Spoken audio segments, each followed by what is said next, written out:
All right, guys, welcome to Top in the Shop for September 8th, 2016. I'm your host for this evening, Robbie Vota, joining me on mic. Last week's Top in the Shop champion, RTY, Rayshawn Younger. Welcome back, sir. Thank you. I didn't know if you were going to come back. I thought you were going to sit on your high for a while and play World of Warcraft or whatever it is. That was actually the game plan. Yeah, I bet. But no, of course I'm going to come back. Got to keep on grinding. Let's see. So we have Valteria and Samurai. There he is. There he is. That guy right there. No, you're not. No, Cups. Hold on. Hey, Spencer.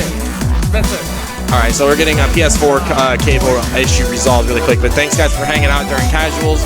We're broadcasting live from Alamo Draft House, located in the heart of Kansas City, Missouri, just adjacent to Power and Light District. So if you're in the area and you want to play some fighting games, please come out. We're a little short on setup this week, though. We had some guys have some work conflicts and so on and so forth, but we got a couple faces we haven't seen in a while, namely Cups and Chachi out, as well as a couple brand new faces. One of them coming up right now on stream, Samurai Urkel, and the other guy is Spencer. So these are two brand new people at the Top of the Shop tonight. I'm excited. Spencer was telling me that this is his first time he's ever played Street Fighter V offline. You know what? He's super solid. I was playing him in casuals a little bit earlier. He plays Chun-Li. He has a very solid Chun-Li experiments to him. So yeah, we don't want to trigger any smash heads at home. You know, friendlies, casuals. I'm sorry. Yeah, I was playing him in friendlies earlier, and he played really well. So yeah, I was dealing with some stream technical issue stuff, but yeah, from what I saw, he's got chops, and I hope that he sticks around and comes out. Oh, is that Potato Salad trying to get in the bracket like at the last fucking minute? Yeah, probably. Okay. Hold on, guys. Hold on. Hey, don't start yet. Don't start yet. I did not have any message saying I'm gonna be late, but we'll see. Yo, Salad, are you trying to play today? All right. Yeah, I can get you in the bracket. We just started. Okay. Yeah, hold on, guys. Don't play your matches yet. I don't think it should matter. There was some bodies. Okay, yeah, it's not bad. All right, you guys are good. All right, so yeah, our first match, you might have to turn me up a little bit. Valteria and Samurai Urkel, just as you were talking about, Samurai Urkel, his first time out. Not exactly sure who he played. I don't think he got a chance to play any casuals, any friendlies, whatever you guys call them. He hasn't got a chance to play them, so not exactly sure who he plays, but we're going to find out. He's going against Valteria, one of our seasoned... Did you buy High Roller Casino? No. On my Xbox? On my PlayStation? No, dude, you've had it since Best Ball Rock Tournament. Oh, I did? Yeah, that's all we played on I haven't bought the Capcom ring. Yeah. I hate that stage. Dude, it's the best stage in the game. Sucks, dude. No, it sucks. It's the best stage in almost any fighting game ever, and he plays Ryu. No, so yeah, Samurai Urkel playing Ryu. I like that he's playing the Alpha. He's even got the white headband. That is the true OG Ryu color right there. Yo, matching his outfit. That's how you play it. That's how you pick your character. Samurai Urkel. Okay, so let's go Round one. shop here. Yeah, it has everything. 9. Yeah. So no button check straight into it. So this can be a hard matchup for Vega if Ryu knows how to get in and bust people up with a stand medium punch and stand medium kick. But as long as Vega's got the claw on, the range is in his favor. And right now, Valteria going to work. Both players, a little bit of a scramble situation, I would say, but trying to make the best of it. Yeah, Nutty DP, I don't know if just Valteria wasn't ready for the punish, wasn't expecting it. He did get a little bit of a punch, but he didn't get much off of it. He's going to be able to combo off that. Oh, we didn't believe it. Ooh, yeah, I don't think he's just not ready for these punishes.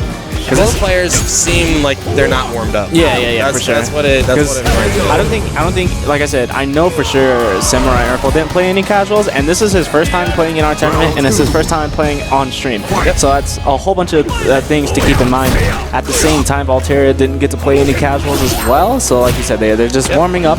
You see it all in the... Yeah, I don't think we'll see their real chops until the next game. So whoever takes this is going to have a distinct advantage as far as motivation goes. Oh, and that is the DualShock controller running low on battery. Hopefully it survives this round. Survives the round. Friendly reminder, guys, if you're at home, if you're going to bring equipment, make sure it all works, make sure you have all the cables, whatever. And Samurai Urkel is like, I got I got 2 minutes left on this battery. I gotta cut this quick, Valtteri. Yeah, you know what? Even with that super though, he still has a pretty nice life lead. Wake up DP?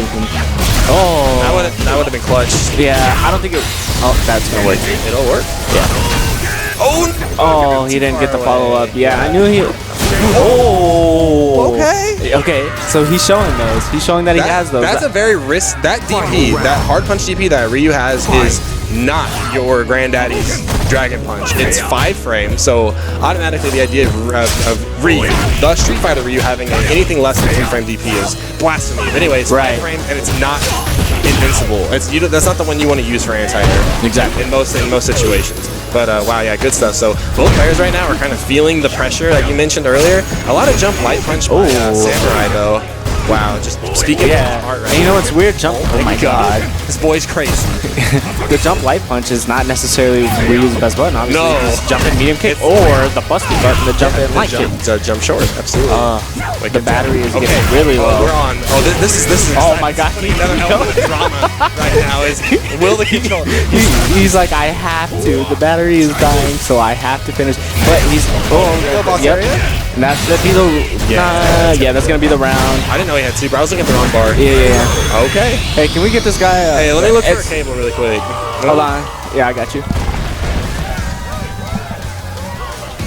Okay, so we already plugged in his cable. Good. All right. That way he doesn't die, guys. Rule 101 of tournaments. All right, your controller is the most essential part of the tournament. Don't let it die on you. Yeah, it's like basically like having your leg break mid-spine. Or like, dude, just like running down a straight line and then you just die. Like, it's exactly what this is.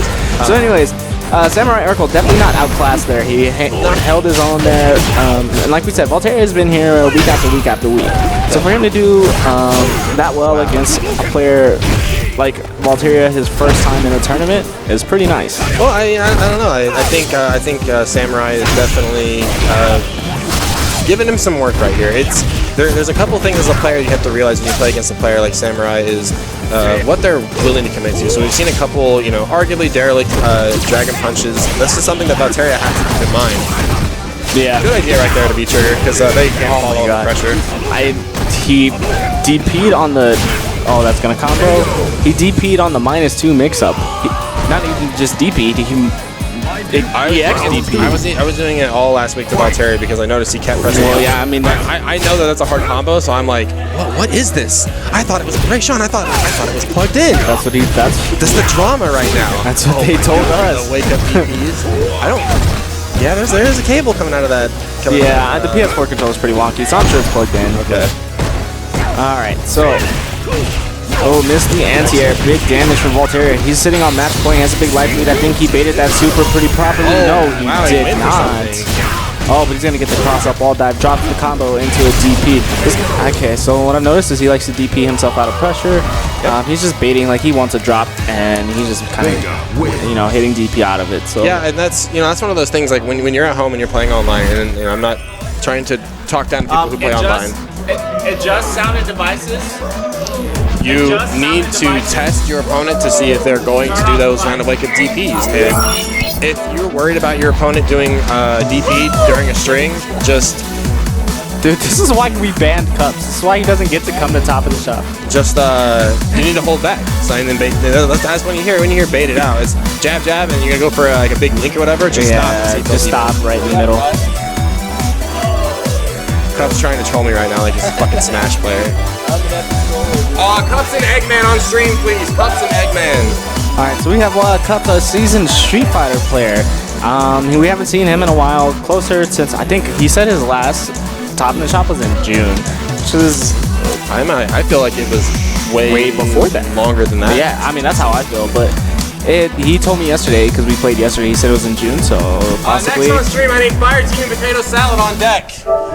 And then, so he told me last time was in June, and we played yesterday for quite a while, and he did really well. So he's definitely in there, definitely still one of the players to look out for and be fearful of when you see him in your way. Cups is all times. Cups' play style is very, very smart when he gets up in your face. Like he understands the ebb and the flow of I know you want to push buttons here, so I'm going to counter hit you. Things like that. Yeah, bro.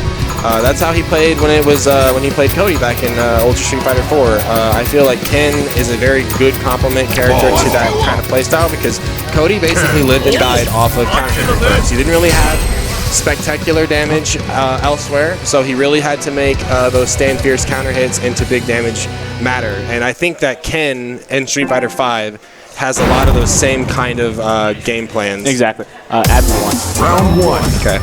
All right, so jumping into this match, we got Ken versus Balrog. Like I said, we played yesterday, and the first thing I did was play Balrog, and we haven't switched names yet, but he definitely knows how to hold his own in this matchup. He's first off, where Balrog wins this matchup is getting around fireballs, and Cups is not too much of a fireball Ken. No, he's not a Shoto player. Well, yeah, I mean, he didn't play Shotos in 4. Yeah. He was a Cody player in 4. So the playing Shotos and playing another Street Fighter character is nothing the same. It's basically the way we kind of explained it when we were talking yesterday. Three-frame jab and Spencer to play off street. All right, so he's gonna. Oh, he drops the combo. He's very aware. One thing I noticed about Cups is he is very solid with his defense, and he knows when to push and he knows when to press buttons. He right there. Very good job. I still think I don't believe any of that. I don't believe any of it. He knows. No, I don't believe it until I see it again. Alright. Why did that not update? Okay, nice DP. That's one thing you have to watch out for. Very good shimmy there from Cups. Yeah. Cups will wake up DP on you shamelessly. And that's just kind of his playstyle, and it works out for him. Well, there's a couple. I mean, there's a couple things like not seeing like Cups getting in a lot of like runs. Yeah, that's what I was just about to say. And I kind of was hoping that either A, he wouldn't do it, or B, Eggman would jab, dash punch those, because it's kind of the essential easy punish to those runs, because they aren't safe runs at all. So all you have to do, especially as Balrog, is just jab, dash punch to get out of it. It's simple. It's just one of those. It's just a matchup experience thing where you have to just see it enough to where you can start reacting to it, and it's very easy to blow up. And like we said, Eggman is a newer player. Yeah, so what can Eggman do here as far as trying to mitigate some of this pressure? Because right now, like I said, Cup's really not doing a whole lot of unsafe strings. Probably could have got better damage off that. Not really from that range. But. Yeah, I mean, to be fair, like you said, there's not really much you can do from that range. Like I said, the thing that in this matchup now, I think this matchup is a little bit more. It's a little bit harder for Balrog than say Ryu. Because Ken can just do so much run down, so much rush down. So what Eggman needs to do, first off, is cancel that into V-trigger so he doesn't get punished. But he needs to calm down. You see him doing a lot of walk back before he does something like that right there. Good punish there from Cups, and that stuff's gonna get him. So what he needs to do is calm down, not be afraid to down back, and just go with the flow with the jab, dash punches. Do more dash punches. To simplify what you're saying, like I know I talked a lot. He's walking back too much. He's putting himself in the corner. Yeah, he's basically cornering himself, so he needs to do down back, but that's it. Down back, space. And really, every single character in Street Fighter 5, one of the good things about the game, is every single character is a incredible threat when they have you cornered. That's kind of the... Well, it shouldn't be, and it shouldn't be too hard for Balrog to hold his own, especially if he's down backing and trying to earn the space against Ken, because Ken does not have large buttons, like large range buttons, and Balrog has that Stand Fierce, which is the equivalent to Chun-Li's Stand Fierce. And it can really hold his own in the neutral a lot better in that situation. But anyways, strong play from Cups. Cups takes that 2-0 over Eggman and moves on into winners round 2. Up next on stream, guys. Potato salad on stream, please. We have Fire Team and Potato Salad. We've seen Potato Salad before. Last top in the shop we've seen him in. He got 3rd place. On an open setup, I need Samurai, Urkel, and Eggman. So off stream when it opens up. Losing only, last top in the shop, he got 3rd place, losing only to myself and Fire Team, who got 1st and 2nd, that top in the shop. And then he actually went to KO and had a very well placing at KO. So he's definitely shown that he's a player to be afraid of when you see him in the brackets. And who? Potato Salad. Oh, Potato Salad is a experienced tournament player. I mean, he doesn't have KIT in his gamer tag in his handle for no reason. So he comes from a strong scene. He's Marvel player first and foremost. made his name playing Street Fighter 4. I mean, you can Google him on here. You go on YouTube and type in Potato Salad, you'll find videos of him playing his Abel, and has some pretty good stuff.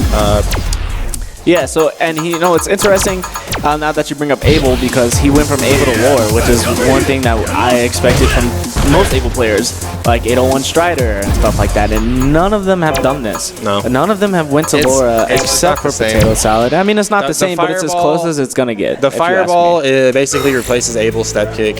You have a lot more proactive buttons when it comes to range as in the neutral with Laura as opposed to Abel. So is she a better character? I don't know. Abel doesn't beat you in the neutral. Abel was statistically the last remaining Vortex character left in Ultra Street Fighter. Well, I don't think Laura beats too many people in neutral either. But the only collector she has that can hold her own in neutral is that stand roundhouse. That's because it's so far and it's only -4, so you can't punish it. It's spaced right. Other than that, I don't think she really has too much to hold her own in the neutral. No, but compared to Abel, though, who did not get step kick, and that was I guess that's true. He did not have a crouch. He did not have a crouch medium kick that had any sort of range. He was basically the epitome of being a stubby striker with a command grab to back up. So his damage was off of step kick, counter hit, fierce. So going straight into it, Fire Team. Was it? No, it was Stand Fierce. Oh, okay. Close Stand Fierce. All right, so Fire Team going with the Ryu in this pick, and believably so, we talked about this plenty of times, especially seeing this matchup with Chad. We think that Ryu is more of a better matchup or more of a worse matchup for Laura than Nash would be in this circumstance. Well, it's just Laura beats up on Nash is what so that's what Fire Team is trying to. It's harder for Nash than it is for Ryu. Oh yeah. And that's why he goes. You gotta switch names. But he's going. Potato Salad doing really well right now, holding his own. He has a big life lead right now against Fire Team.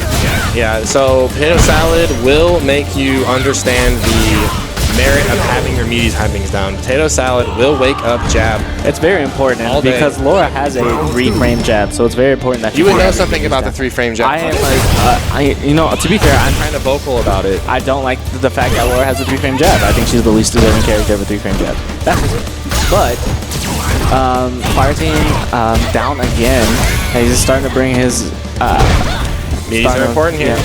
There he goes. He's getting it down. I mean, he didn't get anything off of it, but he got the hit off of the meaty, so that gives Fire Team the sign. You have to meet it, and he gets another one. He's just not getting any combos off of it, especially since it wasn't counter hit. I'm not sure. I like the use of the universal hair. It's super essential. I think it's really important against Laura and Mika, especially because it stops them and puts them back in neutral.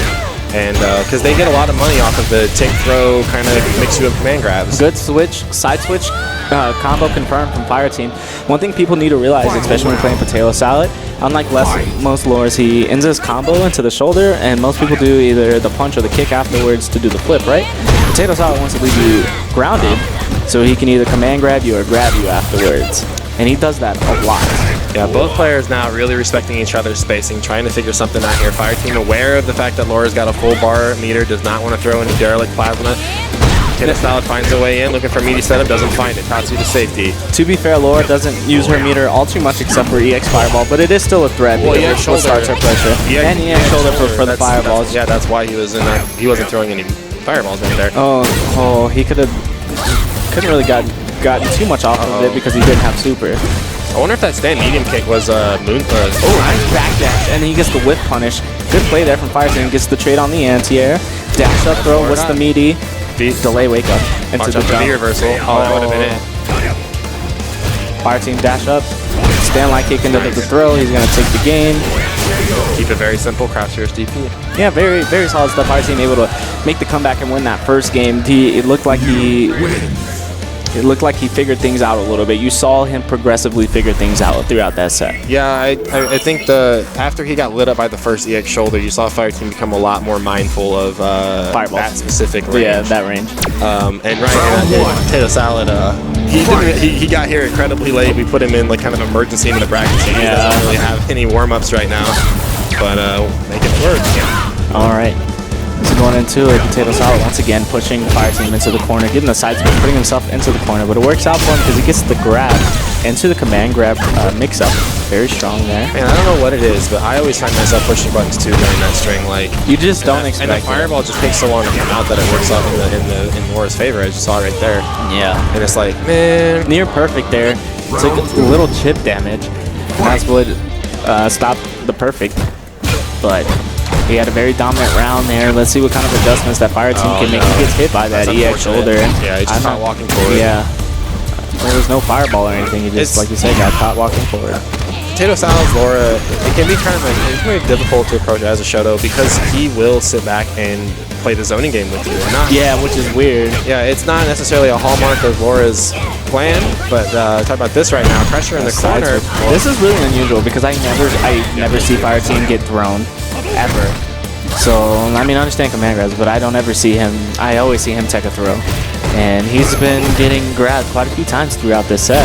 I think Fire Team is doing really well at his movement right now. So his movement, maybe he's going for an option of just avoid the grab instead of have to detect it. Yeah, I like how he's doing. He's doing the meaty solar plexus, and if you delay wake up, he's going to go for it. He has another setup after it, so it's pretty good from Fire Team. I feel like he's dashing at a lot of the same ranges that Nash would dash. And they reset underneath, convince to hold down back. Yeah, that's the Potato Salad special every time.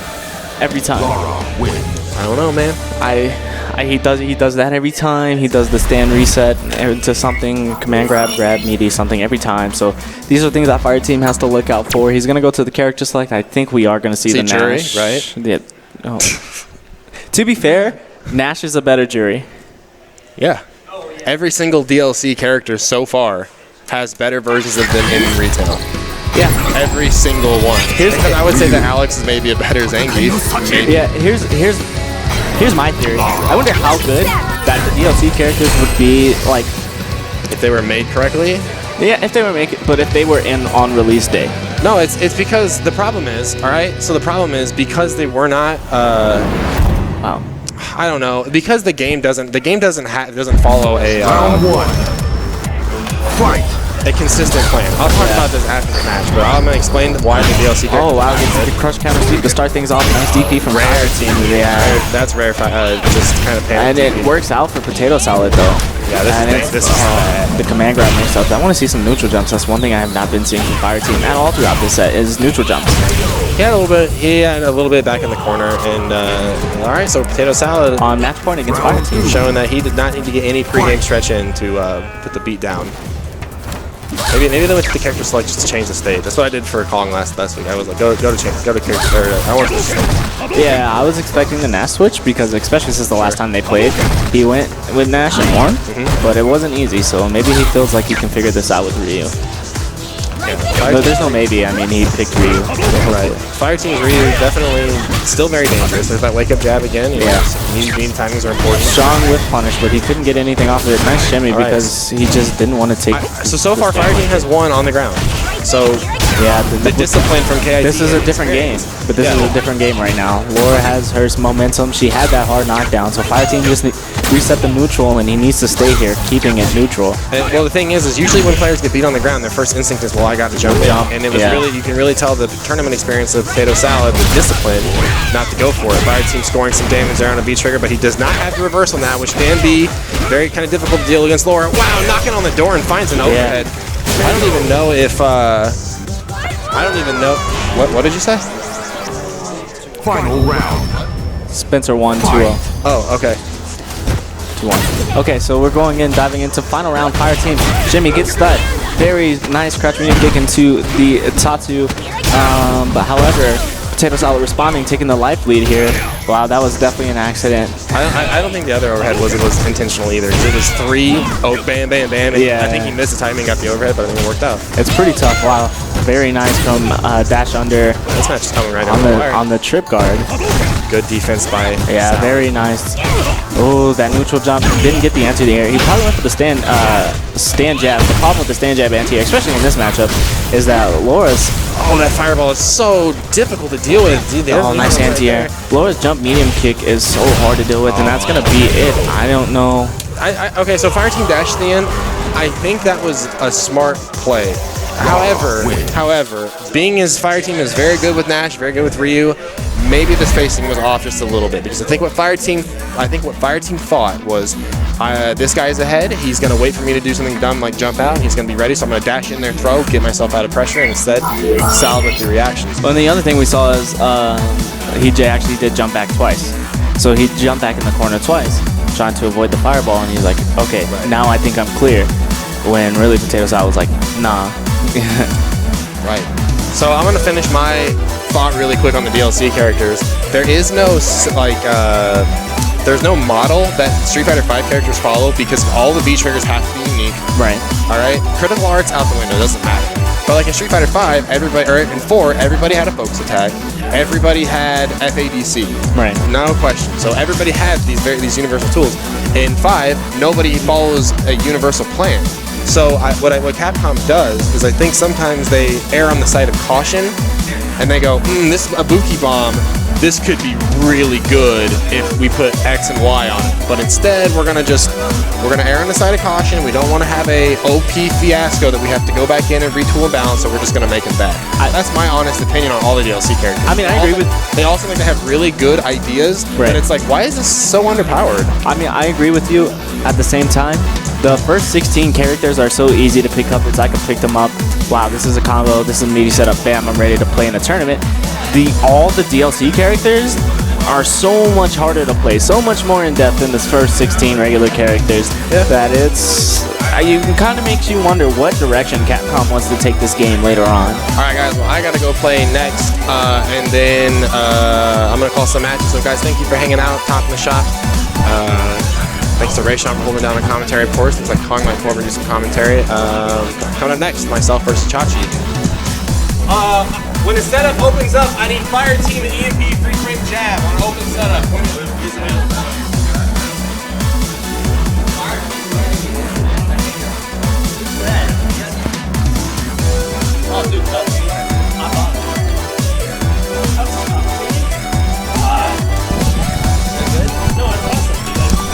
Joining me, we haven't had this guy commentate a single match in Street Fighter in 13 years. What up? Mr. Nick Van Stratton, the old man of the community himself. Oh, Alex is not in the bracket.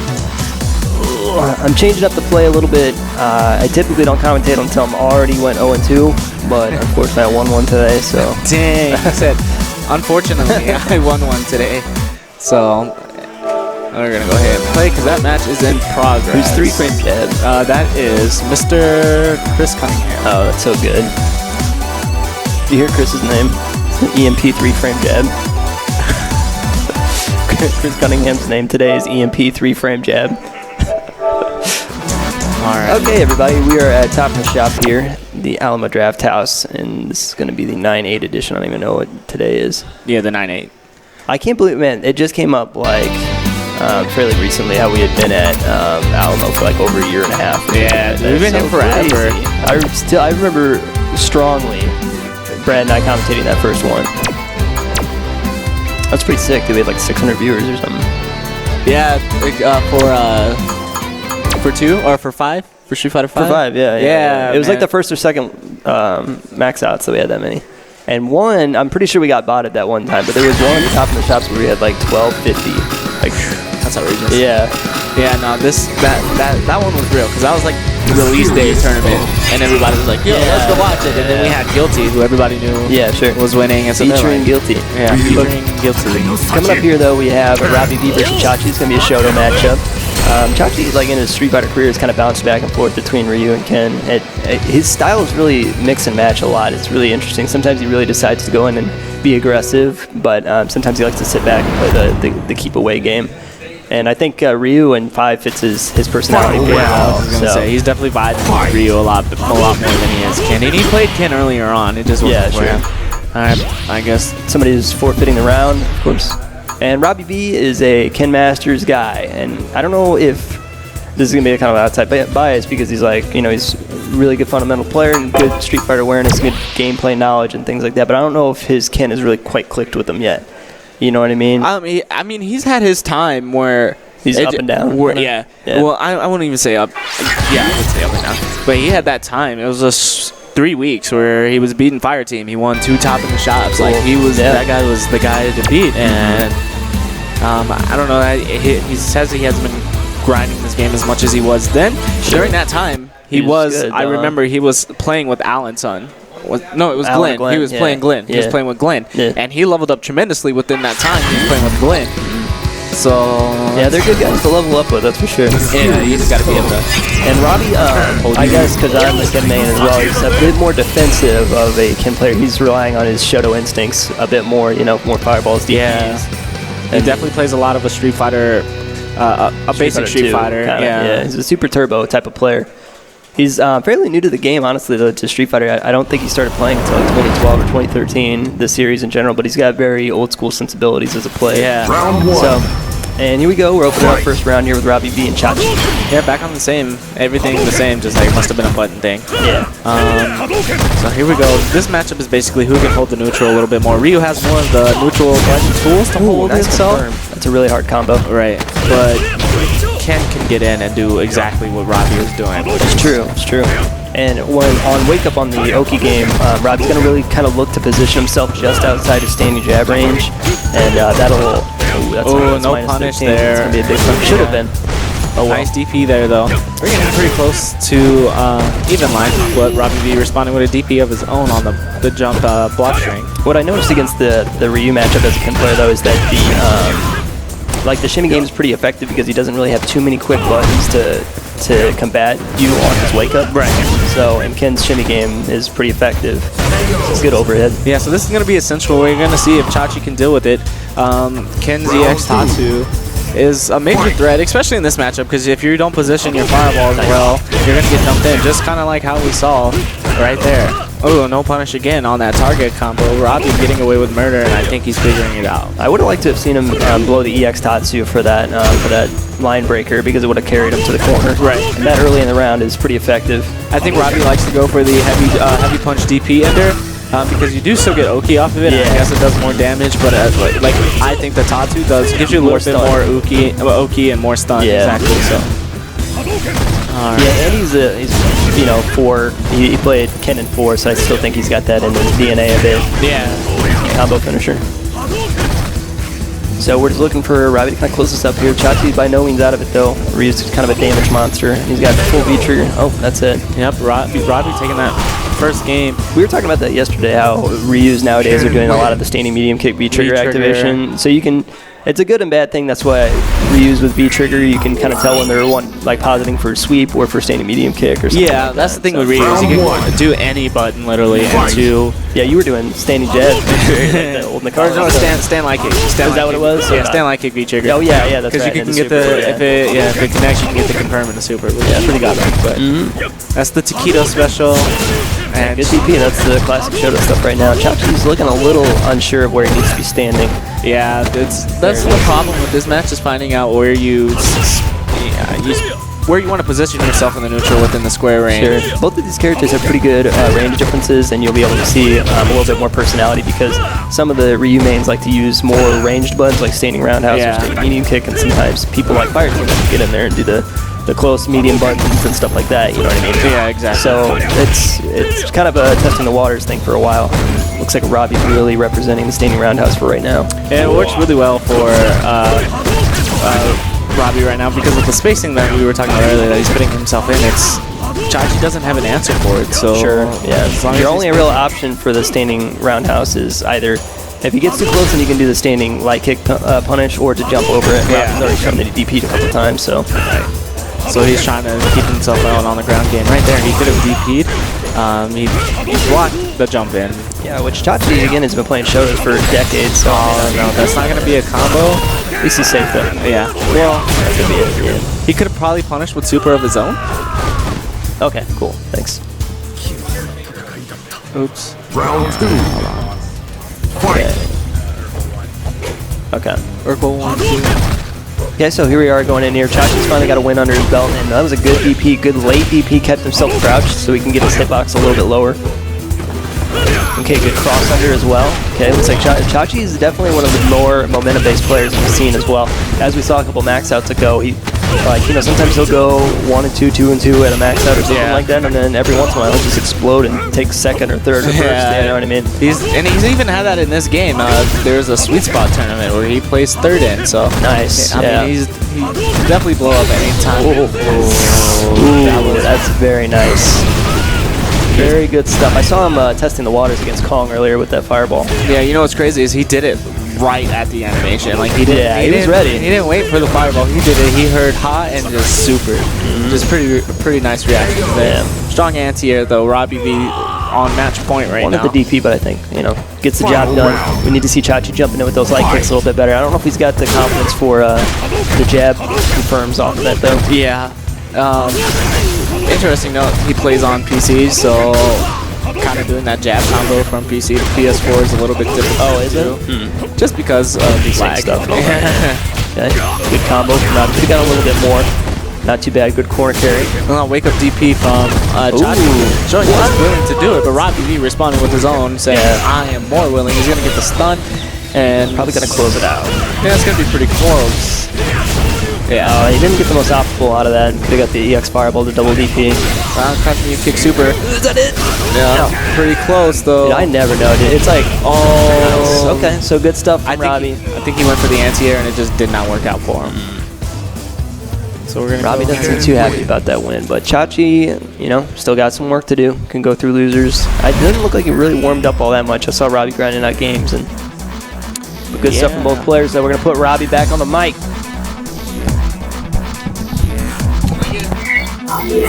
Stream, please. On deck. I need Kong and Blanca Cat. Alright, we're gonna switch seats here. One second. Okay. Yeah, I mean, I'll run through. Alright, guys, so up next we have Cups and Voltaria. Ken versus Vega. It's gonna be interesting because I tried to super through that. When he did super, you tried to super through his, and I got that weird like fucking hard kick Tatsu. I was like, not even the same input. Like super down forward kicks and Tatsu was down back. Like, I mean, welcome to. Yeah, dog. 8 frames of lag. You got it. I happened to be online once too. I was doing wake up light kick Tatsu online, and I got wake up light kick cancel in the first frame into super. I'm looking down at my stick and I'm like, let's dissect this into a grid. I only go this way for the Tatsu. There has to be a forward input for the super. Yeah, you can punish it. You can beat the shit. It might be -8 actually.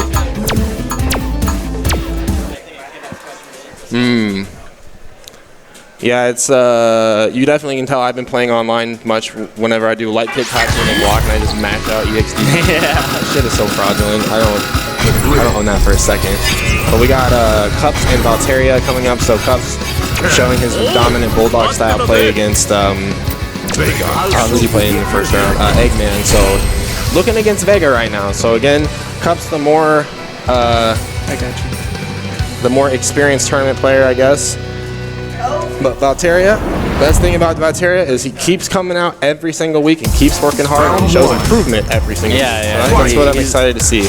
Right now, so as far as the Ken versus Vega matchup goes, early on, I mean, the thing is like Valteria, if I were to tell him, like, you need to get all the mileage out of the claw as you possibly can, because the claw strikes at a better range than where Ken wants to get those stubby pokes out, like crouch medium punch and crouch medium kick. And but once he gets in, this is hard for Vega, because Vega does not have a strike V reversal, so it's hard for him to get out of danger. That's punishable. It's a rollback. Actually, which is interesting. Did you know that depending on which button he V reversals with, like they have different frame data? Yeah, I didn't know that. Yeah, Vega has always classically had the 2 different kinds of backflips depending on which button. I'm surprised you go for overhead right there. Yeah, Valteria's been doing a lot of like really up in your face like overheads, a little cosmic heel, but that would have been a perfect. When you have somebody in the corner, you have to remember they can't move any farther back, so you get to dictate the space. So what you could definitely tell Valteria was going for in that situation. He's lucky right now for him. Mistimed the meaty. He had him in the corner, and he was definitely trying to just dash up to man grab, and Cups wasn't letting that happen. As you can see that, especially with that DP on the wall dive, he knows the basics to fighting Vega. And the delayed medium punch DP to stop the wall dive is definitely indicative of that. Now the thing is though, what I was gonna mention before Valtteri did the V reversal is he needs to save the V reversal to beat up a fireball. The thing is this is the least fireball throwing kin you're probably gonna ever see. Between me and Cups, he talks to me all the time about how he's never confident in his fireball game. Getting caught up right now. Drops the combo. That's gonna be safe. Nice idea by Cups. I really like that, the V reversal. Yeah. Well, here's what you have to watch out for. And Valtteri has been testing it. I've been watching him test it. He rolls and then he presses a button afterwards just to see what you're gonna do. And there was a time where it worked for Valtteri, so that means he's gonna keep on going for it. And if you're Cups, you have to recognize that. Rip. Yeah, I mean it's good confirm off the crouch strong, stand light kick. That's what you want to do most times, Ken. He is doing very well with handling with these wall dives right now. Yeah, that's like I said. If you're a new player, one of the characters you're probably putting on your shit list of cheap characters is probably Vega wall dive, and so it's really good to get now claw off. Command grabs in effect. Yeah. Plants in, and it just does no damage. Like, come on. He drops the combo. Oh, he could have had a better punish. Probably in the super to win, to be honest. Probably could have just did back medium punch. Oh, he just goes He did the Robbie Vota. He just saw the Robbie Vota. He was like, he's like, wow, that dumbass won. He looks over here and winks at me. He goes, that dumbass won. I too am a dumbass. Hey, Cup.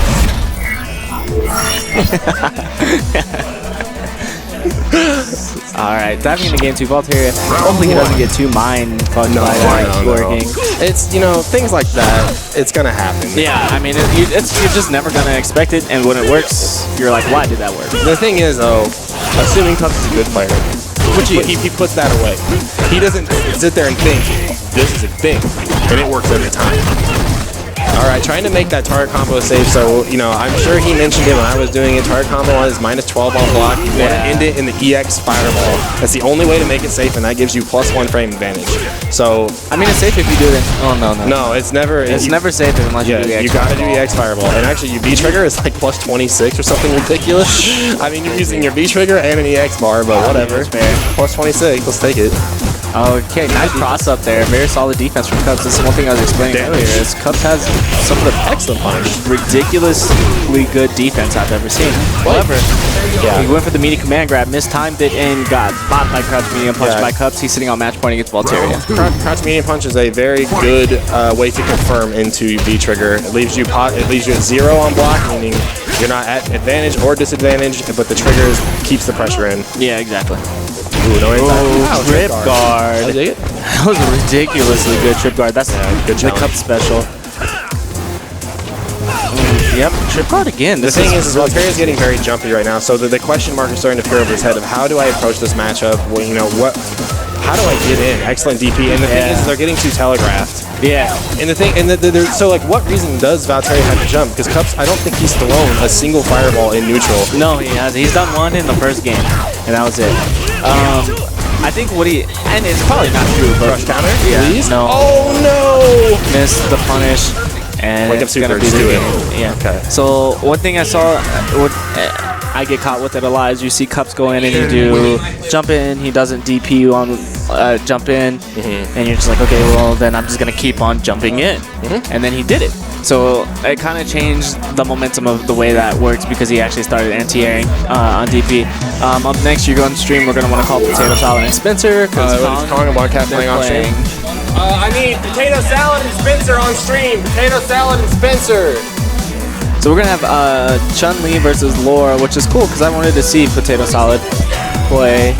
I'm sorry, I wanted to see Spencer play on stream because he's like one of our new guys that we were talking about earlier. Let me fix these scores.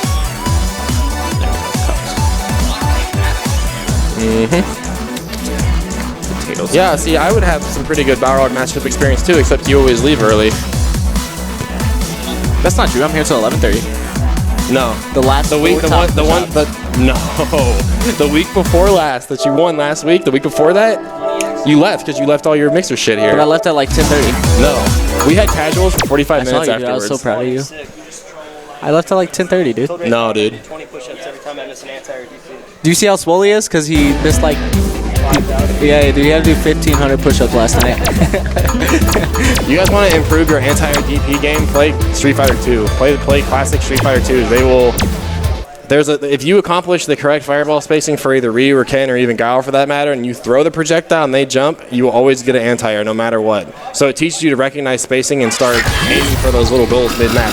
Not you, not God, not the devil can change the fact that if you space that fireball right and they react, you will get paid with an anti-air. So coming up next, newcomer Spencer against seasoned vet KIT Potato Salad.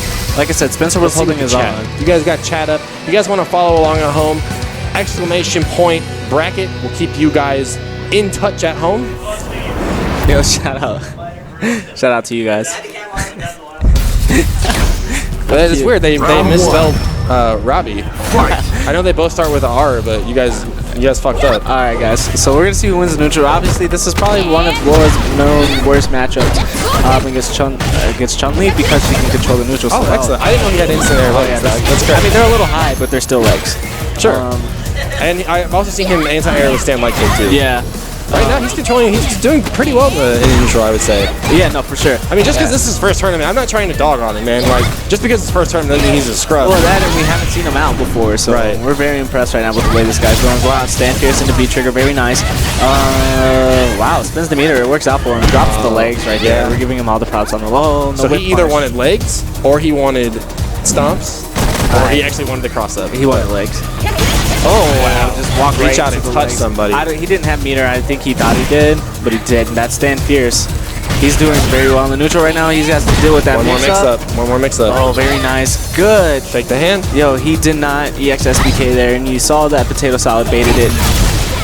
Oh, very good whip punish. And Spencer's going to take the... Yo, he's doing very well in the neutral right now. Off stream, can I get Valteria and Jesserugi? Valteria and Jesserugi. Off stream. Alright, so start things off in the second round. Potato Salad got the first start, missed the anti-air there.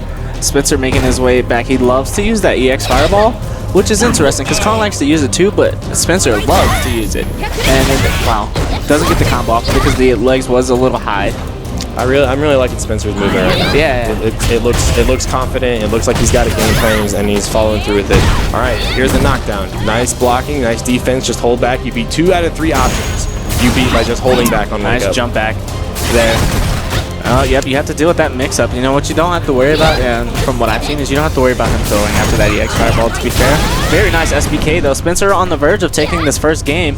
Yeah, he needs to hold his position. Oh, that's the second time. Is there an input error there? There's no way those are unintentional. Has to be. Yo, you might be a victim of software counterfeiting. Yeah, dude, don't expose me like that. Wake up, Jack. So the meaties, both sides of the table need to be. Oh, this is so difficult to deal with right now. Hard. Oh, the grab whip. He has meter.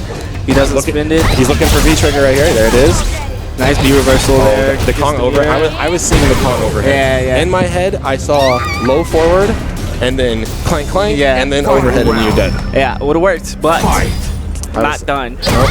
Stand Fierce starting things off right now. Ooh, dude, I love watching a Chun-Li walk forward without V-trigger. Wow, he's gonna get the legs. Okay, but he doesn't have the most optimized combo. Right. But he has a lot of combo. Or he has a combo. Damage is damage at this point. At least it wasn't a throw. That's why I used to help you back in Street Fighter 4. No, the SPK on the throw. Not a throw. Alright, let's move back to the neutral right now. The thing is like, Chun-Li, one of her best aspects as a character in this game is her ability to throw fireballs. We haven't really seen a lot of neutral fireballs out of Spencer other than Spencer finally figuring out that after that stand, after he ends with you standing, that he likes to go for something afterwards, and the SBK's right through it. But does he have a different way into V-trigger? We've seen Stand Fierce. Oh, that would have been it. Well, no, he didn't. He wouldn't have been able to kill. Yeah. Oh, nice walk back. Very dangerous. He doesn't have meter, so he had to deal with the mix-up. He has meter now. Oh, that would have won if he did it. It goes into the mix-up. The overheads, dude, would have won him both rounds. Yeah. Uh-oh, the tournament jitters is getting him right now. Yeah, very nice from Potato Salad. Just a walk-up throw. Yeah. It's the safe option, especially do it on meter. He didn't have meter there. So the one thing that I think that Spencer has a very, very good approach to the game. The thing that I would like to tell him is like, hey man, just because the other character activates V-trigger doesn't mean you need to just retreat. Like you are arguably the most dangerous character besides Nakali in V-trigger in the game. Right. And you need to be aware, and you need to know that. You don't gotta respect the other. It's not the other person's time to play. So Nice. There's that mix-up that I've been talking about, and it's been working for him, especially in this matchup, as he gets another one. yeah, the meaties though are real. Gets a the second. crouch light kick tick throw. So this is not gonna kill, but the mix-up. Oh, it's gonna kill. Yeah, I forget. I forget there's that. It's level 3 charge. Yeah, I forget there's that variant of it. Round 2. All right, Potato Salad on match point, definitely coming up of what was seeming like a very even or match in Spencer's advantage in the beginning. You know what I would tell Spencer after this match? If you lose, even if he wins, when you lose a very close match like that, don't be so quick just to hit start and go. Oh yeah, dude, you gotta chill for a second. Think about it for just a hot second. What I like to do is I sit back and I tell myself little things. That's all I tell myself. I just say in my head little things, and then I start it over. That SBK, he's 5 for 5 on those SBKs right now, guys. So Thing is like the meter.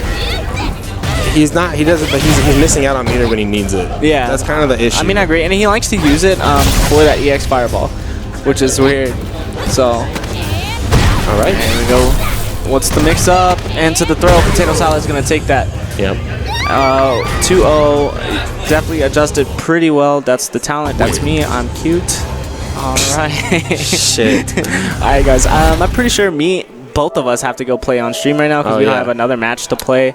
Kong took that 2-0 over Blanca Cat, I would imagine. Yep. So it's gonna be myself and Rayshawn up next against the character I don't get any matchup knowledge against because Rayshawn's selfish. Dude, I'm not selfish. We can play after, okay? Maybe, and if we get slapped on the wrist for a bedtime. All right, guys. So I'm gonna get some commentators over here again. Thank you so much for watching Top in the Shop for September 8th, 2016. Shout outs to Rayshawn. Shout outs to Cubs for holding him down on stream while I was playing earlier. If you guys are in the Kansas City area and you want to get into Kansas City fighting games, please come check us out every single Thursday. Alamo Draft House in the heart of Kansas City, Missouri, right outside of Power and Light. We're here every single week. I get here at about 6 to start setting up, so we have casuals for about an hour and a half before you guys can jump in and the tournament starts. Also, if you guys want to keep in with events going on in Kansas City, check out Facebook/KCSRK, and you'll be up to date on everything going on, Top in the Shop, and also Max Out coming up September 24th. So jumping on commentary is going to be Cups and Fire Team. Nice, dude. Keep you guys in the very capable hands. I've commentated with Cups in forever. I'm so excited. See our ROG TY, like how it's still in there. We have RTY versus Robbie Vota. Okay, everybody, we got Cups and Fire Team on commentary here, while our two previous commentators and stream analysts. Stream analyst. Oh, well, we have a new camera angle. I didn't even realize that. This is new this week. Hey there, friends at home. It's very It is Feng Shui, that's for sure. Okay, so we are, I guess this is still winner's side, third round. Feng Shui. Feng Shui. Please. Feng Shui. I don't know. I don't know anything about It's Asian Feng Shui. culture. I don't know anything about Asian culture. Okay, good. Okay, so we got RTY and Robbie V. And this is going to be second round winners. Or third round winners. It doesn't matter. It's in winners. That's all you all need to know. No, this is not the character select, darn it. I always like going to the character select, or the next screen during the character select. I kind of like how the players like line up. They're like, assembling their weapons for battle. Flexing. Actually, the character select screen in Street Fighter 5 is really sick.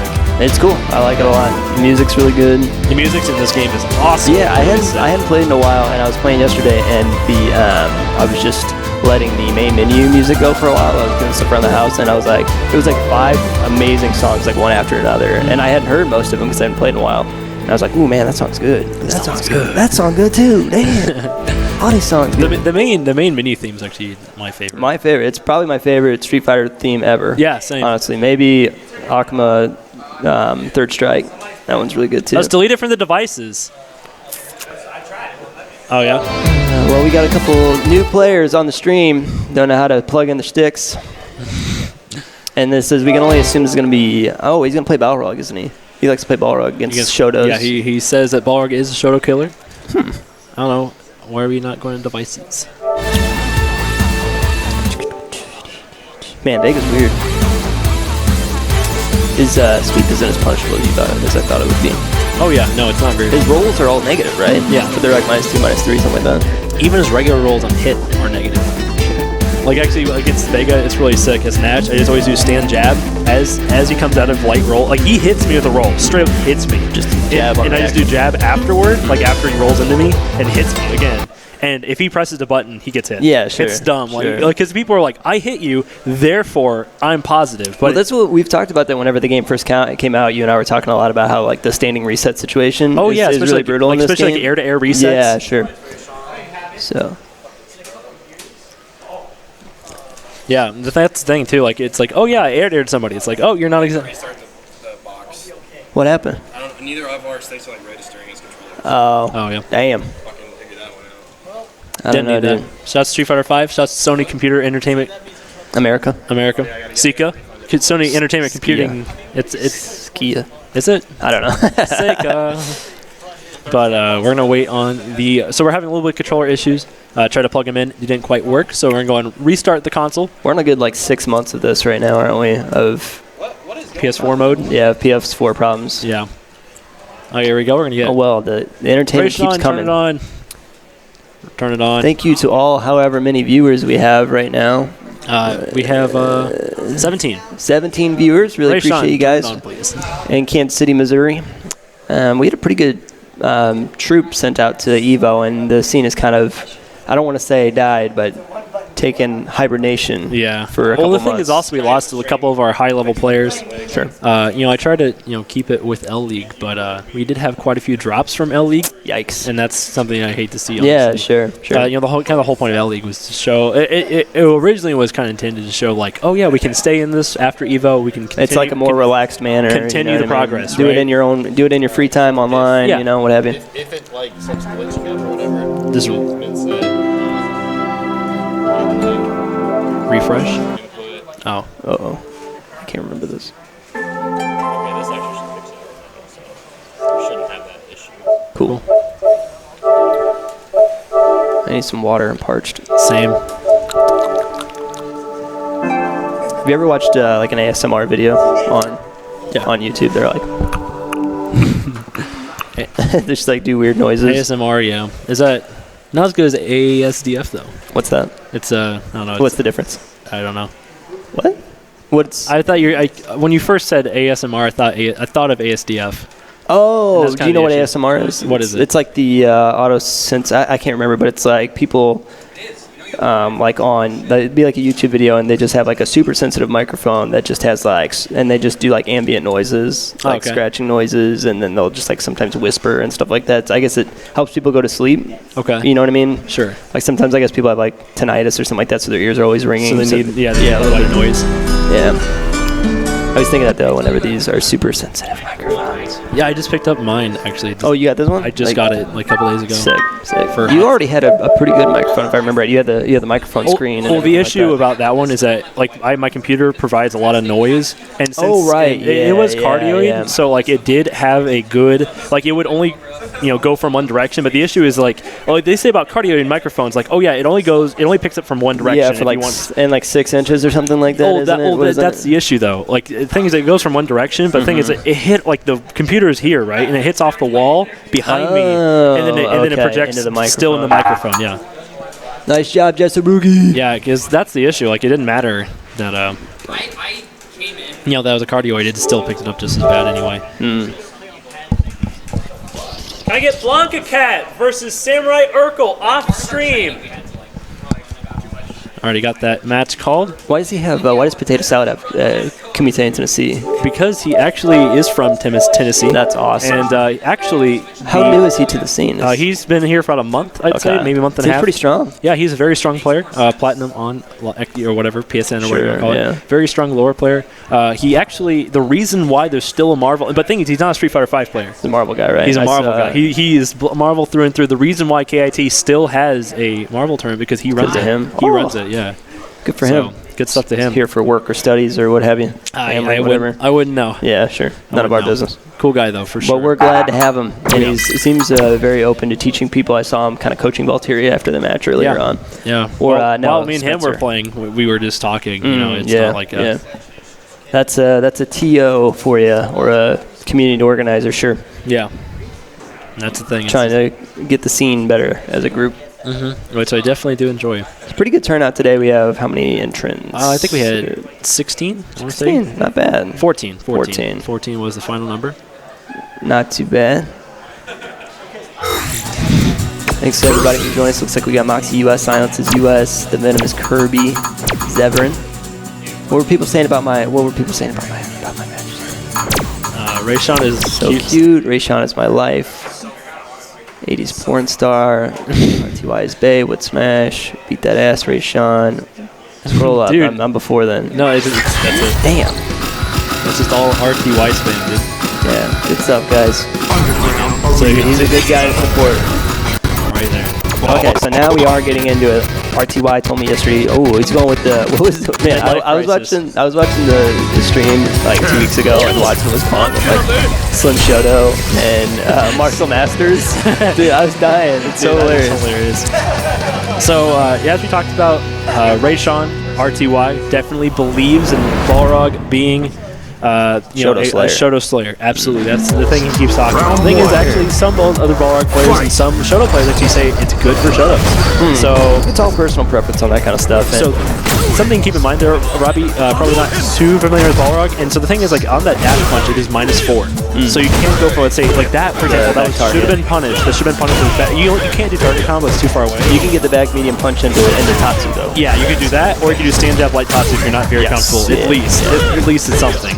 But yeah, we did not see punishes in either of those dash punches, and I know like that one was definitely punishable. Again, it looks like 3 of them with no punishes from It looks like Rayshawn knows that too. Rayshawn's not really a player to just do something for no reason like that. Absolutely. He's definitely got the read on him. And he says, oh, he doesn't know how to punish my dash punch? Okay. And Balrog, this has kind of always been the story in Street Fighter games for Balrog, is that he exceeds at ranges that Shotos struggle at. You know, kind of that, I guess, like 2.5, 3 square range. You know what I mean? So the only options that Robbie's going to have from that range are Fireball, which can get V-triggered, punished really bad, or jump in. And R2I's been on point with those anti-airs, that crouching medium punch. Yeah, and that's something to keep in mind as well is, just again, the damage output of both these characters. Oh, yeah. Balrog, especially when he gets that V-trigger, definitely a monster to be dealt with. And the corner carry, both characters, corner carry. No DP from Robbie V. You know, he wanted it. More focused on the mix-up OP type game. Both of the characters. That's not going to work. No.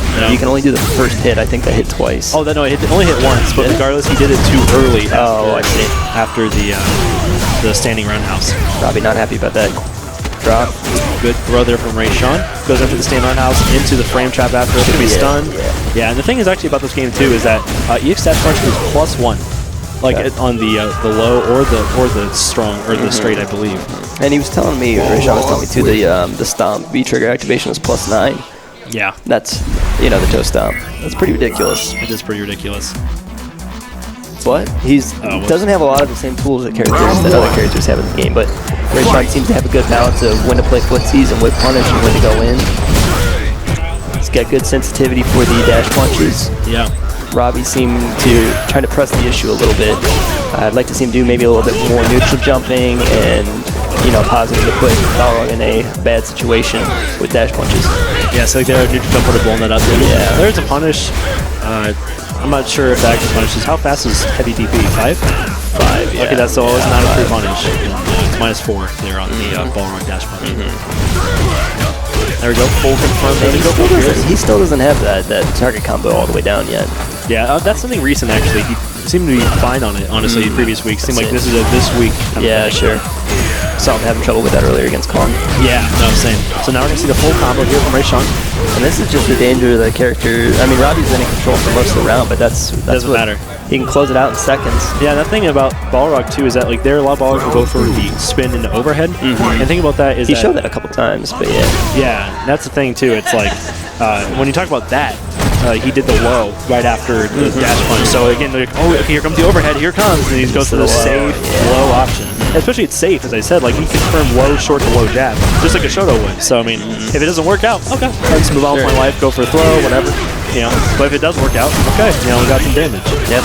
Especially when you talk about V-trigger, even though he only got crouch short, crouch jab, he can still do like 15 dash punches after. Good corner carry on that. Yeah, here comes Robbie. Didn't do the run follow-up.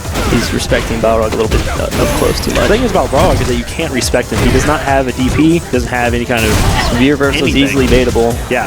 And he's got that crouching 3 frame or the 3 frame crouching short. right? Yeah. So, but I mean, it's got piss poor. short. Oh yeah, it's got piss poor range though, and you know what I mean. So I don't know. I'm not sure if that's a punish or not, but it seems to be working out. Okay, here we go. Oh, good God. The Yomi. Overhead, yo. I think he was trying to just do the standing medium kick. So, I mean, the read was still there, so that's good. Does it stand fierce yet again? Yeah, it's gonna be not a punish. Yeah. Okay, goes for the nice. Good DP again. Robbie showing he's not scared. He's never really too scared of showing. Even though Ken got anti-air there, he definitely got alpha. Yeah, he got 90 versus like 80 damage. Yeah, it's definitely, or 90 versus like 60. Yeah, 60. Okay. Oh, here we go. Yeah, good DP. Robbie really pressing the issues with these jump ins. I like the neutral jump. Yeah, I like him jumping in because Rayshawn, you know, he does have the anti-airs, but Ken definitely has the option to blow it up, and there it is. Okay. Goes for the combo. Good. Goes for the Daigo. Kind of mix up the crouching jab. I like to do the standing line kick a little bit more. Good block. Doesn't punish properly, but it's very hard to punish around. And that's it. See, that's what I mean. Like, that was like 6, you know, that was like 2 hits, and he just died. Yeah. That's the strength of the character. That is definitely the strength of the character. Is Rayshawn actually Giant Sword? I don't know. Gotta get Kong versus Potato Salad on stream. It's okay, Rob. So we're gonna have Kong versus. Let's go, Eddie. Good luck, nerd. We're gonna have Potato Salad versus good old. Need to get on here. All right. Thanks, guys. Shut the fuck up, Rayshawn. Man. So we're gonna have -4 is -4. Yeah. You can, well spaced. No, because you did heavy DP. Heavy DP is 5, right? I don't think so. I think it's 5. I think it's 4 on the dot. But you have way better punishes anyway. Back medium punch into medium kick top. But the thing is, it's the spacing though. No, which he doesn't have. But you didn't punish him though. Hey man, ever. 4th time. Yeah. That I've seen the character. You just need to use the back medium punch, or stand jab and light tatsu, something to punish it, because that's the reason why he just kept doing it. You're not figuring it out though in 4 matches. Yeah. And the time that you have to play casuals. Yeah. He leaves. That's okay though. Whatever. So we're going to see Potato Salad versus Kong. And we're going to swap these player names out real quick. There we go. So Potato Salad, repping that lore. Definitely not good against the Chun-Li. He's already retired himself, actually. He was like, I got to play this, but, man, Venomous Kirby, come out and catch hands, bitch. Whereas winners round, he's already kind of retired himself. He was like, yeah, you know, I play whoever you win. So he's like, I gotta play you, and then I'm gonna lose. I'm trying to see who I'm supposed to play when I lose. And I was like, oh come on, Potato Salad, you can do it. Yeah, totally. Definitely a strong player. Got good reads. Uses that jab very effectively. Meaty timing is important. Yeah. So now we're gonna see. The lore. See, that's what we talked about to that Chun-Li player. Is like as soon as you see that fireball, as a Chun-Li, you should automatically just crouching medium punch. It's really strong. You know, it gets underneath the fireball and just really does a lot. So now we're gonna see Kong. You see how he punished though on that standing medium kick into dash. It's very strong. Gun smoke. Okay, that's what it is. I have no idea. Yeah, I thought it was Giant Sword. Yeah, I thought he was more with Guilty. Yeah, I was like, yeah, Guilty's squad. That's pretty cool. No, doesn't like Giant Sword not exist anymore? I have no idea. I've never seen it. I heard of Giant Bomb. Giant Bomb. They're kind of a video production house now. Used to make videos back on the Evolve World days, but hey man, Kong the mix-ups are real. Oh, thanks. Oh god, we're in love. That looks delicious, man. Oh, thanks.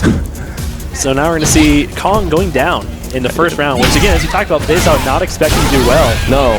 And the thing is Potato Salad's his game plan is solid. He is solid, so if he just believes in it, I think he'll have some success against Kong here. And that's going to be real. The thing is, like, definitely Potato Salad with some of the, oh man, you got to block that. It's one of the things you got to see. It's just like a Seth mix-up. But the thing is that, I forgot what I was going to say. Completely. Oh yeah, no. Potato Salad definitely has some of the best anti-airs as a lore player. Yes. His anti-airs are. He makes the character look like Ryu. And a character that's not supposed to have good anti-airs. And that was the general consensus early on in the game was, this is a character, as a Ken player, you don't stop medium kick Tatsuing because this character can't do anything about it. Well, Potato Salad definitely proves me wrong for sure with that elbow. Oh yeah, It's very good use. very good use of it. And the thing is, though, regardless, I think those anti-air or those air legs are going to be very hard to deal with. Just because that same aim punch is not very conducive to hitting air legs. I could imagine. As it kind of has a hitbox or a hurt box comes up before the hitbox. It's great if you can get it out there first, but to get a medium normal out there before air legs is just amazing. Yeah, it's just a hard. Kong is very good at mixing those up, so it's very hard just to react to. Wow, the classic stand light kick, fake, cross up under switcheroo. Yeah, he did it. Because you see Chun-Li is under, and then she turns around, and then you adjust, and then she turns around again. Solid. The thing is, she's the only character that can do that too, because she hits you so high in the air that you can do like the double swap. Do you think that's going to be an aspect of the game that they are going to are going to try to adjust? I don't know. Oh, anti-air jabs? Well, the interaction, like as far as characters falling faster or something like that to avoid it, because I just don't see that as being that was intentional. Yeah. To be fair, you could do it in Street Fighter 4, but it was a lot more limited. Like for example, like for example, Kuma could do like crouch fierce and the demon flip. Like that was something I did, but like it's kind of cheesy and honestly it's kind of beatable. But this isn't beatable unless you have like a DP. You just have to hold back and hope to God that you are right. And now's a good counter that confirmed there by Kong. You see, wants to work on that. Just forward meat punch into the EX legs. I wonder if Potato Salad uses the jump forward OS, because I've seen a couple lore players opt for the jump forward OS instead of the back one with the butt, I think. Yeah. Whichever button that is, where she jump roundhouse. Yeah. Jump roundhouse. Yeah. It is. Looks pretty strong. Kong though going up pretty handily though. It seemed like he adjusted to his opponent. The thing is that's so dangerous about Kong is that he's always fighting at the most optimal range all of the time. It is really a true testament to solid spacing, because, and this is a department where lore really suffers, is the footsies department. She doesn't have buttons that stretch out as far. You might be thinking stand roundhouse is really good. We saw it. Crouch medium kick is really good, but you don't get anything off it unless it is a big counter hit or crush counter opportunity. Whereas Chun-Li, on the other hand, is damage all the time. Damage all the time. So we can call Spencer and Chachi. Off stream, I need Spencer and Chachi. Sorry guys, had to call some off stream shenanigans.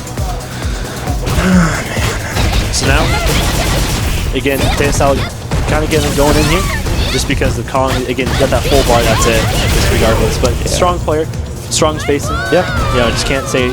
It's a harder matchup.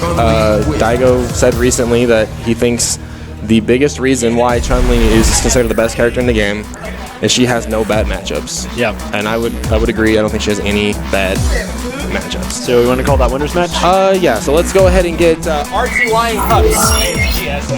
It's RTY and Cups. Who are those people? It's my new team. They're really obnoxious. I'm not even kidding. Like, I'm seriously not kidding. They are really obnoxious people. I normally don't shit talk anybody, but I'm serious, dude. Yo, stay free. Stay free. If you guys want to play real Street Fighter, come out to Kansas City. I'll show you how to play. Don't worry. I mean, don't be wrong. I never. I don't know. It's just part of it. But it's just like what? I don't mind it. I'm glad they're watching, and I'm glad the rest of you guys are joining us as well here at Alamo Draft House for Top in the Shop this week. Appreciate you guys hanging out. You could be anywhere in the world, but you're right here with us. So we have Cups and Rayshawn on deck for stream right now. Now these guys, Cups actually hit me up at work the other day. He's like, "Hey, Rayshawn's coming to play some Street Fighter 5," and my response was, "Cool." Yeah. And but they got some really good. They got some very extended sets in. Cups got to see a lot of the Balrog action. Rayshawn praised Cups. He's like, "Yeah, Cups is really good when he gets up close." I'm like, "Yeah, no shit. Since you were born in the year 2016, you never saw how he was Cody." Yeah. And the game plan that Cups has with Cody, where you live and die by the counter hit confirms, is directly applies to the way that Ken wants to play in this matchup. Yeah. That being said, the shimmies, the counter hits, the very similar pokes as well, because because Cody kind of says that at that also and also if you think like crouch light kick from Cody, same thing as same idea. Yeah, absolutely. The weakness to Cups game plan though, however, is he is not a native Shoto player. Doesn't really have the fireball DP game that you would like to see kind of backed up as part of the fundamentals. So Rayshawn going to Nikali. He feels like Cups beats up his Balrog, and I'm sure once you learn the matchup, everybody beats Rayshawn's Balrog. Dang. But this Nikali is another story. So this is going to be a kind of a testament to Cubs has been out of the game for a while. So he's going to have to really pick up early of what's safe, what's not safe, when do I get to push buttons. Because Rayshawn is very good about really pressing his advantage when he has a nice dash forward or Tatsu. I'm just like Rayshawn though with the back throw, kind of classic defense tool from him. So now, but though he's got that classic pressure where he always gets in, gets some damage. Good cheat bait. Wow, even crosses under. He didn't expect that. Yeah, man, I've been dropping so many crush counters lately. I just go for the safe, just jab, 1-2-3 combo. There's a bait from Rayshawn. Yep, the DP for a DP, and Rayshawn's on top right now. The thing is that Rayshawn had the full punish and Cubs did not, and that's the reason why the health bars are so much different right now. Have another one? Oh, wow. These DPs, medium, light, Neutral? into, oh, he baited the DP. Oh, but that's so risky. I think the DP still would have hit. Yeah. That fake step kick is not as tricky. It's very long. Yeah, it takes forever. Time-wise, yeah. It's just kind of worthless. I would just almost rather Ken not. I know that's like a classic move of his from third strike to 4 to 5. I just kind of, it just doesn't have a utility in this, in my opinion. Oh, that was a fantastic punish. That's -4 there on the standing roundhouse, and you saw a full punish from there from Cups. That was wow. Playing with his heart right now, young man Cups. That's the thing is Cups is pretty good about, he's going to check everything with Chin Buster, and it's one of those things we talked about, just like Fei Long. Yeah. Checks with jab. If you get a jab, you get a Rekka. So Cubs is probably following the same kind of mantra. If I can get a Chin Buster, I get it. I get damage. Yeah. The thing is that it looks like he seems very comfortable confirming it. Like, see, like there, even though it could have hit, he didn't go for the Yeah. I'm okay with that. Rayshawn in control right here. He's in the driver's seat. He's going to scoop up game number 1. Yeah. I was going to say I would say probably one of the hardest things about fighting a Nikali at Rayshawn's level, if you haven't been in the game enough, is it's going to be very hard for you to deal with dash throw, because that dash is very strong, very scary, especially in V-trigger. That's what I'm it's saying. not even close. Like you can't be not scared of it. Yeah, you have to absolutely respect it, and it's one of those things where if you're not familiar with the range of where he's willing to do it, then it's going to be a little bit of an issue. Yeah, the thing is also he doesn't DP the jump ins from RTY. And the thing is about that is that you need to, because of how he has the dive kick, and it's such a big part of him blowing up invincible anti-airs. It's Crouch Fierce at best trades with it, but it's not a trade. There's a full punish. Yep. Yeah, you said Crouch Fierce is trade, but then it's like, oh yeah. But it's not a trade you want to do. Yeah, you got similar damage. There's the DP, you tried input. Yeah. Input coming out though. Rayshawn has been going for the frame trap every time though. So there's the there's the man grab. One more mix up, stand light kick for meaty. Now just going for straight overhead, which can crush counter. LOL. Him and there's another character that too. Laura. Yeah, somebody else does. Laura. Hers. Her little spin wheel. To be fair, hers should crush counter. Right. That thing sucks. I still get hit by. No, dude, I get blown up by it free, dude. I'm not saying that. I'm just saying it in theory it sucks. Oh wow, that jab hitting behind him. I'm more impressed with the fact that the crouch medium kick getting under the Holly sweep. You would just think that would be a move that would just eat up the crouch medium kick by Ken. Nice meaty, no confirm. Yeah. So now we're going to see Nick going in there. Doesn't get anything off the crouch medium punch. Usually kind of puts you a little bit far away. Yeah. And so that kind of... It's the new crouch medium kick. You absolutely have to. Wow, back throw. That's not going to really bode well here for Rayshawn. Wow, 7 dashes or whatever that was. Oh, no hit confirm right there. That picks up the hard one instead. Oh, that's going to be it. Possibly. Maybe. I'm saying no. Yeah. 1%. That's like 2. Yeah, it's like 3. So, okay. Didn't even cancel it. Be fair though, like if you cancel into V trigger, you're -5 in this way. Are you quite 5? I think you're -5. I know the hard punch one is definitely -5. But maybe the medium punch might be a little less. I mean, regardless, you can get jabbed into something and then you're dead anyway. I'm glad that we have a gift crew. Hey Moxie, do you take commissions? 2-0 there for RTY. We don't call it winners, or do you want to call? Yeah, well, we'll stay winner side. Long and potato salad, please. No. Oh, there you go. Yeah. No. Leave it. Okay, never mind on that. Spencer and Chachi. I think they're already playing. Yeah, they just played. I guess.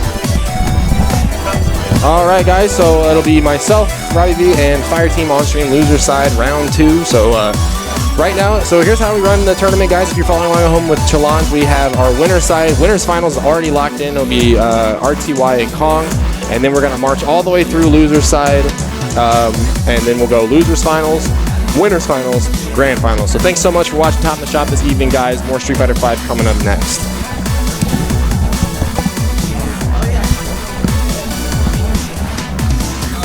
right, guys. So we're here. We got Chachi advances. Okay. 2-0 Chachi. Go Chachi. Good stuff, Chachi. That's a tough Chun-Li, too. Spencer's really good. I saw him earlier against Potato Salad. He's looking really strong. Yeah, he's super strong. All right, so up next we have Fire Team versus Robbie. These guys seem to play every single week for like a year and a half. It's a thing. I don't know why it's a thing, but it's a thing. They're always here, and they're usually on winner's side for a while.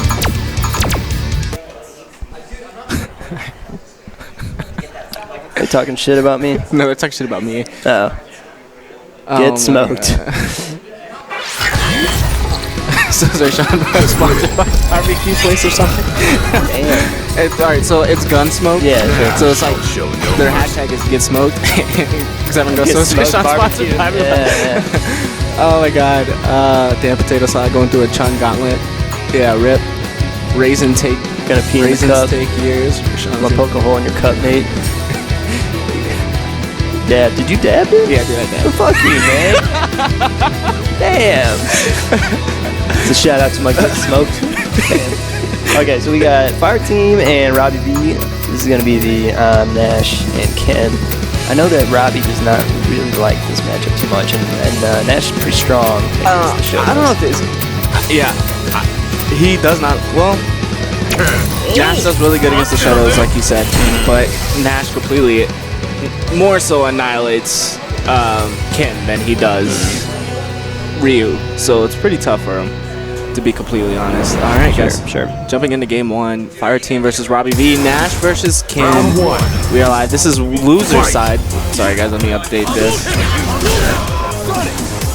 Okay, so we're just going to see a little bit of positioning from the mid-range here. It looks like Fire Team's kind of positioning for like medium kick side, at least make Robbie think that that's what he's looking for. Good neutral jump. Should have done a little bit more of the vertical reaching ones. Just kind of jockeying for position here. Yeah. Robbie's looking for a position to jump. Very nice challenge there. Went for the stand medium kick, heavy kick combo, and DP. Fire Team challenge in between. So, Okay. all right.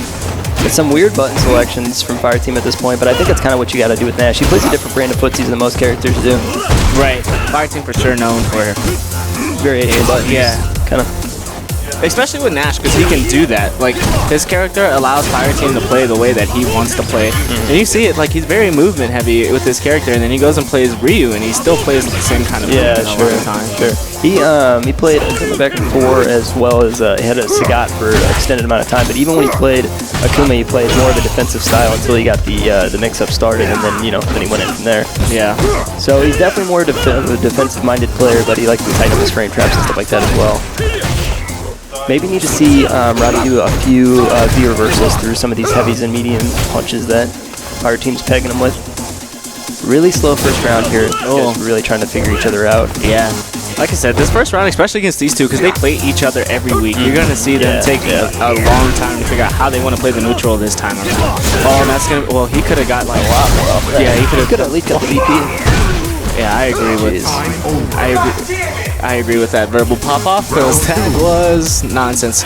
He did stand roundhouse. Well, the crossover was already like there. Yeah. He didn't need to Tatsu. He had already committed to that. Yeah. I don't really ever like the verbal pop-offs. I mean, you can in between rounds. But no, I mean, I see wide he pop off. Yeah, sure. But I mean, if you're gonna distract a player that's about to punish you for your mess ups, then why not? Like, like with my DP against you, and I just scream in your ear so you drop the combo. Not okay. Oh no! Yeah, one of those. Okay, good. Confirmed. All right, Robbie. He needs to keep that momentum. He knows that he lost that round off of, not necessarily like he was dominated from it. He was in there the whole entire time, so he needs to keep that mindset of I just lost off of little things. I have to tighten up, and I can win this. And he's doing that this round. Wake up. That Tatsu. Wake up, doesn't he? Ooh, that's not gonna be good. That's gonna be a big punish here. Yeah, that's gonna be pretty close. Yeah, pretty close to death. Had a good amount of meter. That's a nice amount of damage there. You can't do the fireball game at all against Nash, especially as Kid, because he does have a slower fireball. So, oh, well, you can right there. Yeah, you got to do it super close. Yeah, like you have to have that reads where he's either going to dash or, like you said, you have to be at super close. Yeah, yeah. You have to basically throw a fireball at a range that you will get jumped in on. That's the best way to explain that. Yeah, it's like kind of like just outside of standing heavy kick range, kind of a poke button more than anything. So it goes up 1-0. Fire Team was in control of that one. It looks like the wheels are kind of coming off for Robbie right now. He's getting really salty pretty quickly. At least he's shaking it off with laughter. That's good. Yeah. Like we said, that these guys are really good friends. So yeah, sure. And like whenever Fire Team would come into the Street Fighter scene, he had already kind of had his tech game like on pat, and then Robbie kind of took him under his wing and taught him more of the competitive mindset. And Fire Team took it on and went with it. Took off. Still though, even at the end of 4, Robbie was one of the only ones that could beat Fire Team on a semi-consistent basis. Yeah. Probably that whole, master of tech thing. Well, the master and senpai. Yeah. Another thing that senpai and Kohei. Yeah, another thing that we think Robbie's figured out is when you put 2 and 2 and it doesn't equal 4 against Fire Team. Yeah. He's got a good amount like that. I remember, and Robbie just has just that right amount of nutty. Yeah. I read this quote from like Justin Wong or something like that saying like for every 3 things you do that makes sense, do 1 that doesn't. Yeah. And I think Robbie's really good about that. Yeah, he's really good about that. All right, so jumping into game 2, Fire Team starting off with the life lead just a little bit. Nice space on that side. Yeah, that's always so tricky because you think you can do something after that, and you really can't. Because even on paper, I think it's like -7 or -8. Yeah, it's super punishable. But if space right, you're gonna. I think you have to like walk forward and press a large button that Ken does not have. Yeah. So. Yeah, most people want to dash. I always want to dash. Sure. So I get busted by it. Nice air to air, consistent, multiple. I think he's doing that in risk of it being the EX Tatsu or the air EX Tatsu. So he's just trying to air to air with it to compete with it. There we go. Good anti-air. Oh, okay. Yeah, he got that super late Tatsu. Yeah. Tatsu kind of messes with it a little bit like that. Robbie never really overstaying his welcome. He does a good job about if his Oki doesn't work out, he gets out. Yeah, and he doesn't put himself in a compromising situation. Ooh, good shimmy. That might be it. Around. That was, in that position right there, Robbie had to work that corner space, but what it was is he was so scared. Not scared. He knew that Nash had V-trigger, or V-trigger or V-reversal, so there wasn't really much that Nash was going to get out of that corner anyways. So he was trying to space himself in a way that if he V-reversaled or V-triggered, he could have dealt with it. Yeah, sure. I think I'd more go for the option of like tick throwing and stuff like that. Yeah, I mean, that's what you have to do in that situation. You don't want to try to rush down. Excited. Man, he's doing a good job of throwing out, things that seem unsafe and stuffing the dash in. Yeah, that jump light kick was definitely jump Tatsu. Yeah, there it is right there. He uses it more so to get in ranges that I guess shouldn't get in. Yeah, that's kind of the best way to explain it because he whiffs it a lot. Nice V trigger to trying to keep it a little bit more safe than what he would have. Jump back jab. All of Nash's moves have such good hitboxes. Yeah. Besides, I guess, like the frame trap buttons. Yeah. Even then, they still are still pretty good. At least average, if not a little bit above. Nice dash. He just dashed up 3 times. There's something about Nash's dash, man. It's just like it feels a little off. Yeah, it's because he doesn't start moving until like the 8th frame of him moving. Yeah, so it seems like an instant dash. Yeah, he doesn't move until the 8th frame of the dash. It's kind of weird. Yeah. Yeah, Robbie needs to slow things down. He needs to stop jumping in that. When I find success playing against Fire Team is when I slow things down. Yeah. I let Fire Team come to me and I let him do those dashes that he likes to do right there. And I just stay strong with my defense. And that's what I want to see Robbie do. Instead of the jump tattoos that he's doing. I noticed I had pretty good success against Fire Team whenever he's not really too comfortable fighting in the phone booth, like right up close to you, unless he's got the momentum. Yeah. You know what I mean? So, well, he takes that 1-2-0 over Robbie, but Robbie, never really too out of that, but he never really rode that momentum that he got from knockdowns and stuff like that. Correct. I'm gonna call the next match, which should be Chachi and Samurai Urkel on stream, please. No, it's right there. Chachi, Samurai Urkel on stream, please. Okay, that'll be it for me. Good job, Rishon.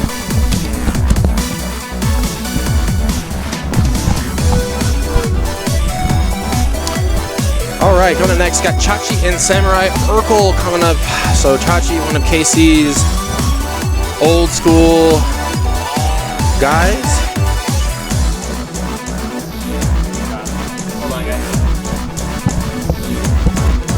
Looking for that other, looking for that cable right now for the hardwire. Oh man, Nash matchup is rough.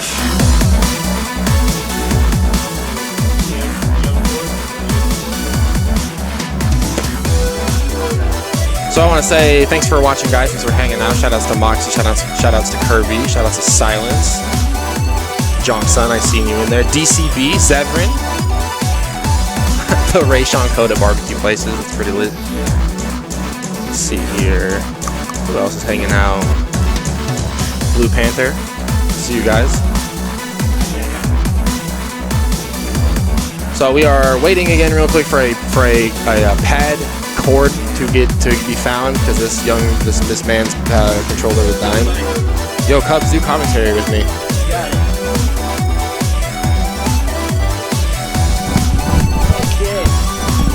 Here we go. Shout outs to Jahan3Z. That's Johnson. Yeah, I know. That's Johnson. I'm trying to act like I don't give a shit who he is. Right. I don't give a shit about any of these people. Marty the Dreadhead Streamer. Thanks for joining us, man. Rayshawn getting a lot of love. It's okay. Okay, so here we go. This is going to be Chachi versus Samurai Urkel. I think Samurai Urkel was playing Ken. Oh, yeah, Ryu, I mean. See a Ryu versus Ryu here. Now, Chachi also has a Bison. Chachi also being a classic Shoto player, so I'm sure he's dabbled in Ken Masters as well. I saw. Yeah, I was telling Fire Team, I was watching like 2 weeks ago when Watson was commentating and he was calling some Shoto, the Ken all. Yeah, some Shoto, yeah. Martial Masters. Those both came from Chachi. Hilarious. That's really good. I use those costumes exclusively. Ken doesn't have a single cool alt. If we play in tourney, we should do both. Oh, we won't. I'm already out. Oh, yeah. Because I only play against the top of the cream of the crop. Those are good. The Macho Man. Last 2 weeks I lost. Last week I lost to Fire Team and Kong, and this week I lost to Rayshawn and Fire Team. Well, I mean, there's worse people to lose too. That is why you come out and you compete every single week. Because the luck of the, I don't know. I am so close to bodying both those people. Oh my god. So it looks like we're gonna see Ken here by, I don't know. Maybe this is a button check. Yeah. I don't know who's on what side. Neither player seems too attentive, and I'm not sure if... I think Chachi's on one player's side, so I think he's the Ryu. Samurai Urkel, and... Well, Chachi definitely played the hyper fighting Ryu color from an R set, so I assume that is him. Well, time will tell if this is going to be a serious match. Okay, so here we go. Guile stage looks to be real. Like it, yep. Real. Good DP. Buy some stuff from Chachi. Throw 2 fireballs, wait, and DP. Yeah, Chachi is going to go for a very orthodox style. You're not going to see too many frame traps. You're going to see a lot of just aiming for that that perfect spacing. Throw a light punch fireball. If your opponent reacts where they jump, you're going to catch a DP. That's just how it's going to go. Now, that being said, though, Ken's got some ways to circumvent that. A lot of his Tatsus are very difficult to deal with aerial, DP being the only good answer for it. Yeah, I don't know if I've seen Samurai Urkel. That's not good. He's got the punish. Damage, light kick. No. Oh, doesn't get that. Wow. I thought we were going to see something tricky right there. Yeah. I've seen where you do the crouching fierce and then you run under, crouching fierce again, and then you get the mix up on which side you're going to land on. Yeah, that's like the only fun thing to practice with Ken right now. I did the, what's that, the ETA 3DP special. Yeah, all the four show you repos, all the repos. Crush counter, crouch fierce, and E trigger. Light punch DP, EX DP in the corner. Yeah, it's so tight. Right now, I would have to guess. So, Chachi's probably going to adapt a very block and punish kind of playstyle right now. Yeah, he does. Urkel not really putting a whole lot of pressure on him. Good damage. I want to say he looks like unfamiliar with the matchup.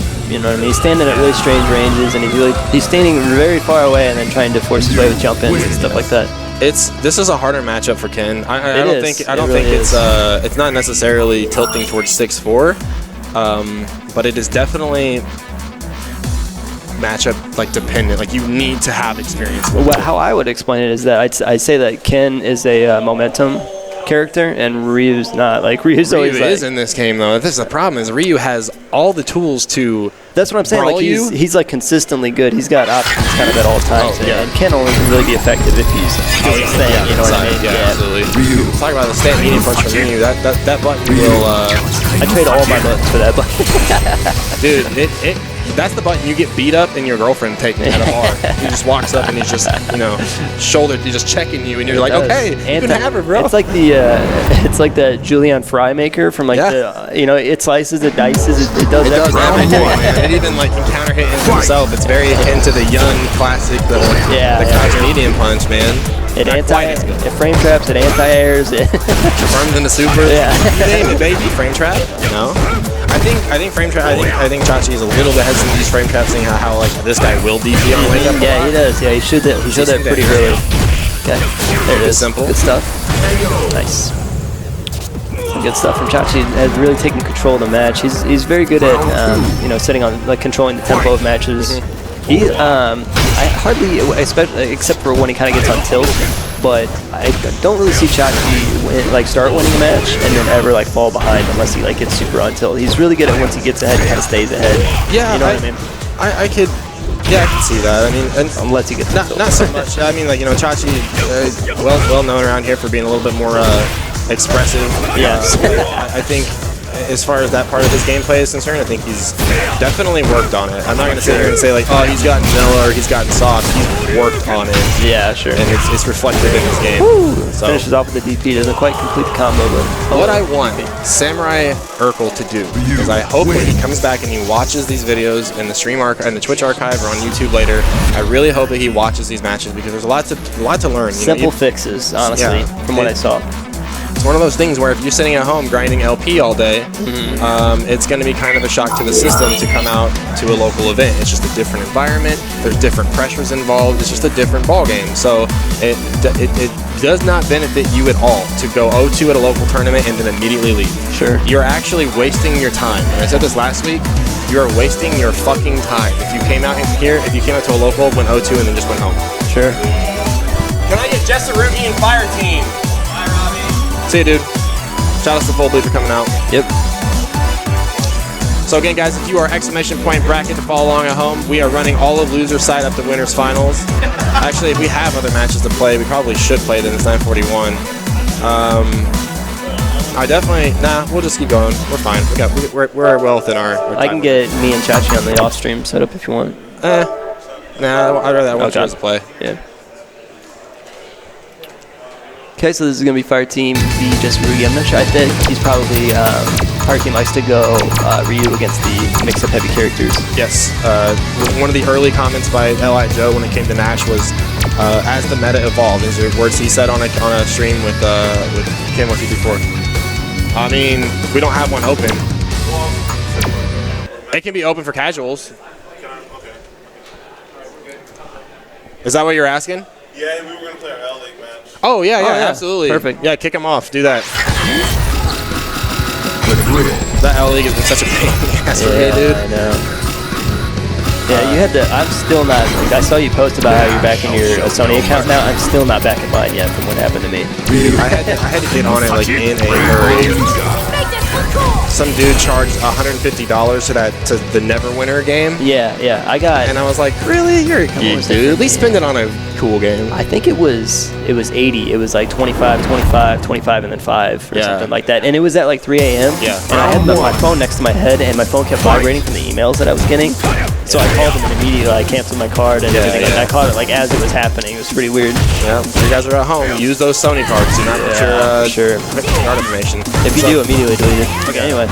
So L.I. Joe said that as the meta evolves, he feels like Mika and Laura will be problems for Nash because of their just oppressive rush down style. Ken rushes down, but Laura and Nash do it in a different style that's a little bit harder for Nash to mitigate with defense. Sure. Excellent use of beach Ooh, that was so nice. And the counter hit. Didn't have mirror, I like the escape by Jesserugi. That was good. Jesserugi's biggest criticism of his gameplay with Meek has always been he doesn't move neutral. But he what are you talking about? He's buttons to advance forward. Exactly. He's always sliding. He either does crouch hard punch like the roll, or he's jumping. That's it. Yeah, exactly. I've seen him throw out a few. I don't want to say random, but it's one of those things where questionably placed. Call it a nice. Call it a button input or an input error, if you will. But more times than not, it's how he's trying to advance across the board. And the thing is if it works, you know, if It works, dude. don't stop doing it. Yeah. But Ryu at this point, I like him using those buttons. Good whiff punishing on Just Rugi's part.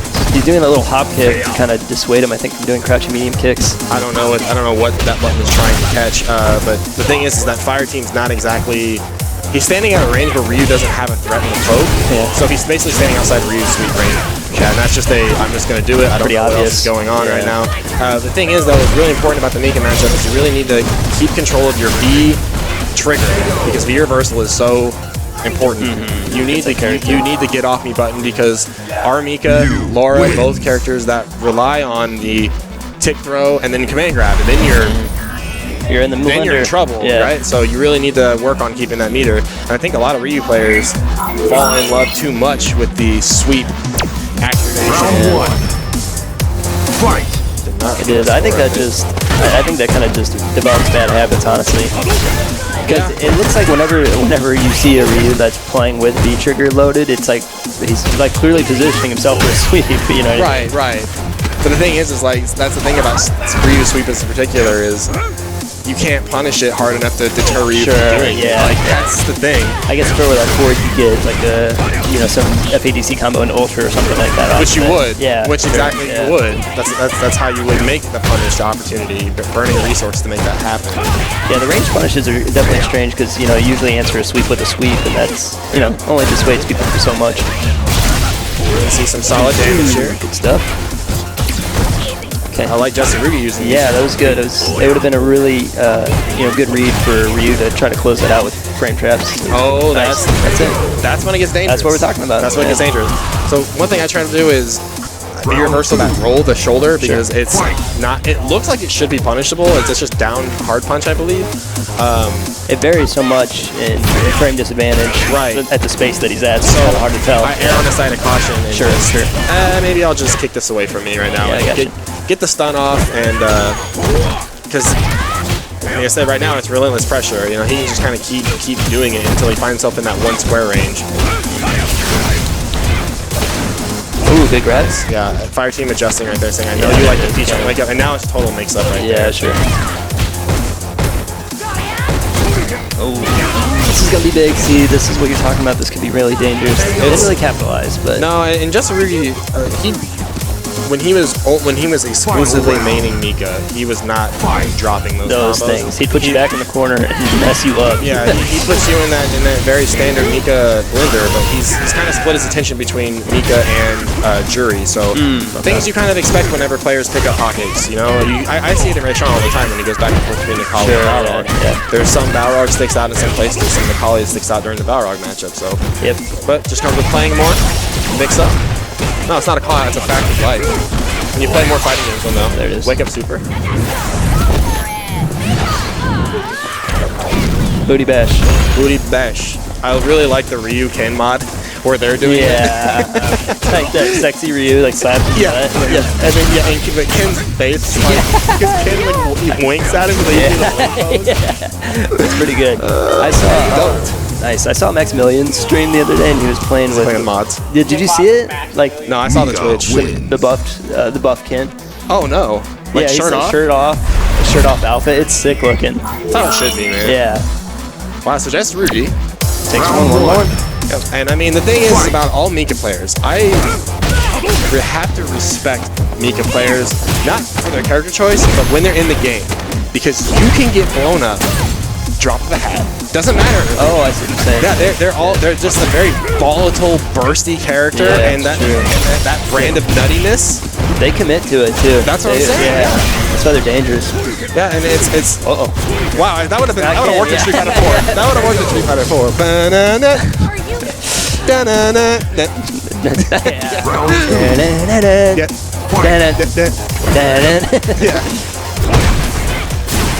Day one media right there. Forward throw and solar plexus. That is I don't know.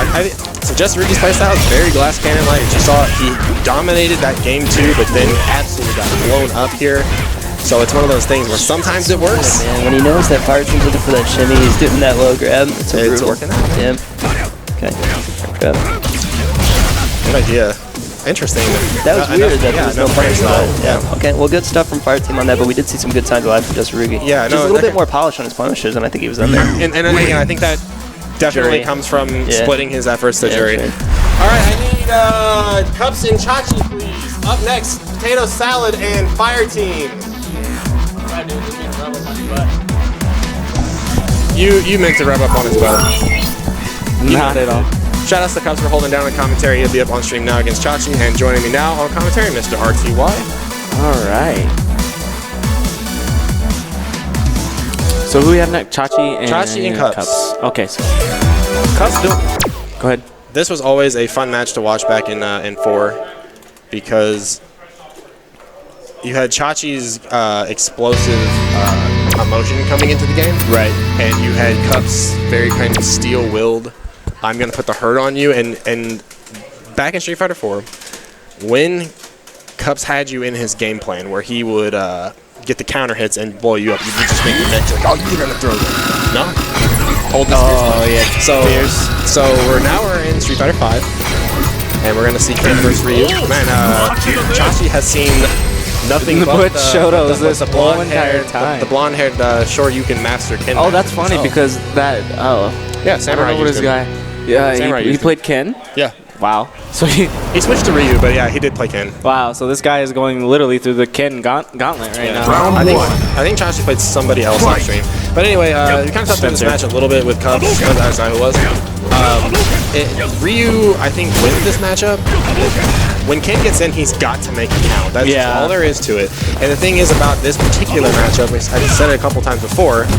What's up, Ohana, man? Shout outs, dude. He doesn't utilize the fireball game. And even though Ryu does have the parry, you shouldn't be deterred of throwing the fireballs. You still need to do it because Ryu has to sit still to parry. So you can use that opportunity to move forward, gain ground, set up the next string of attacks. Right, set up right there off that crush counter sweep. Very risky though. Ryu can just medium punch DP out of those. Oh wow! I was gonna say I wonder if that's an input error, but then I don't know what he would have been doing there. Yeah, I'm not really sure. Cups has been trying to get the buffered dash forward low medium kick Tatsu, so that might have been a problem. All right, here's the Ken blender. Excellent pressure right here. Those are the kind of counter hits you got all the time in Street Fighter 4. Oh, and Chachi's blocked the overhead. He has done the impossible, and he takes the round.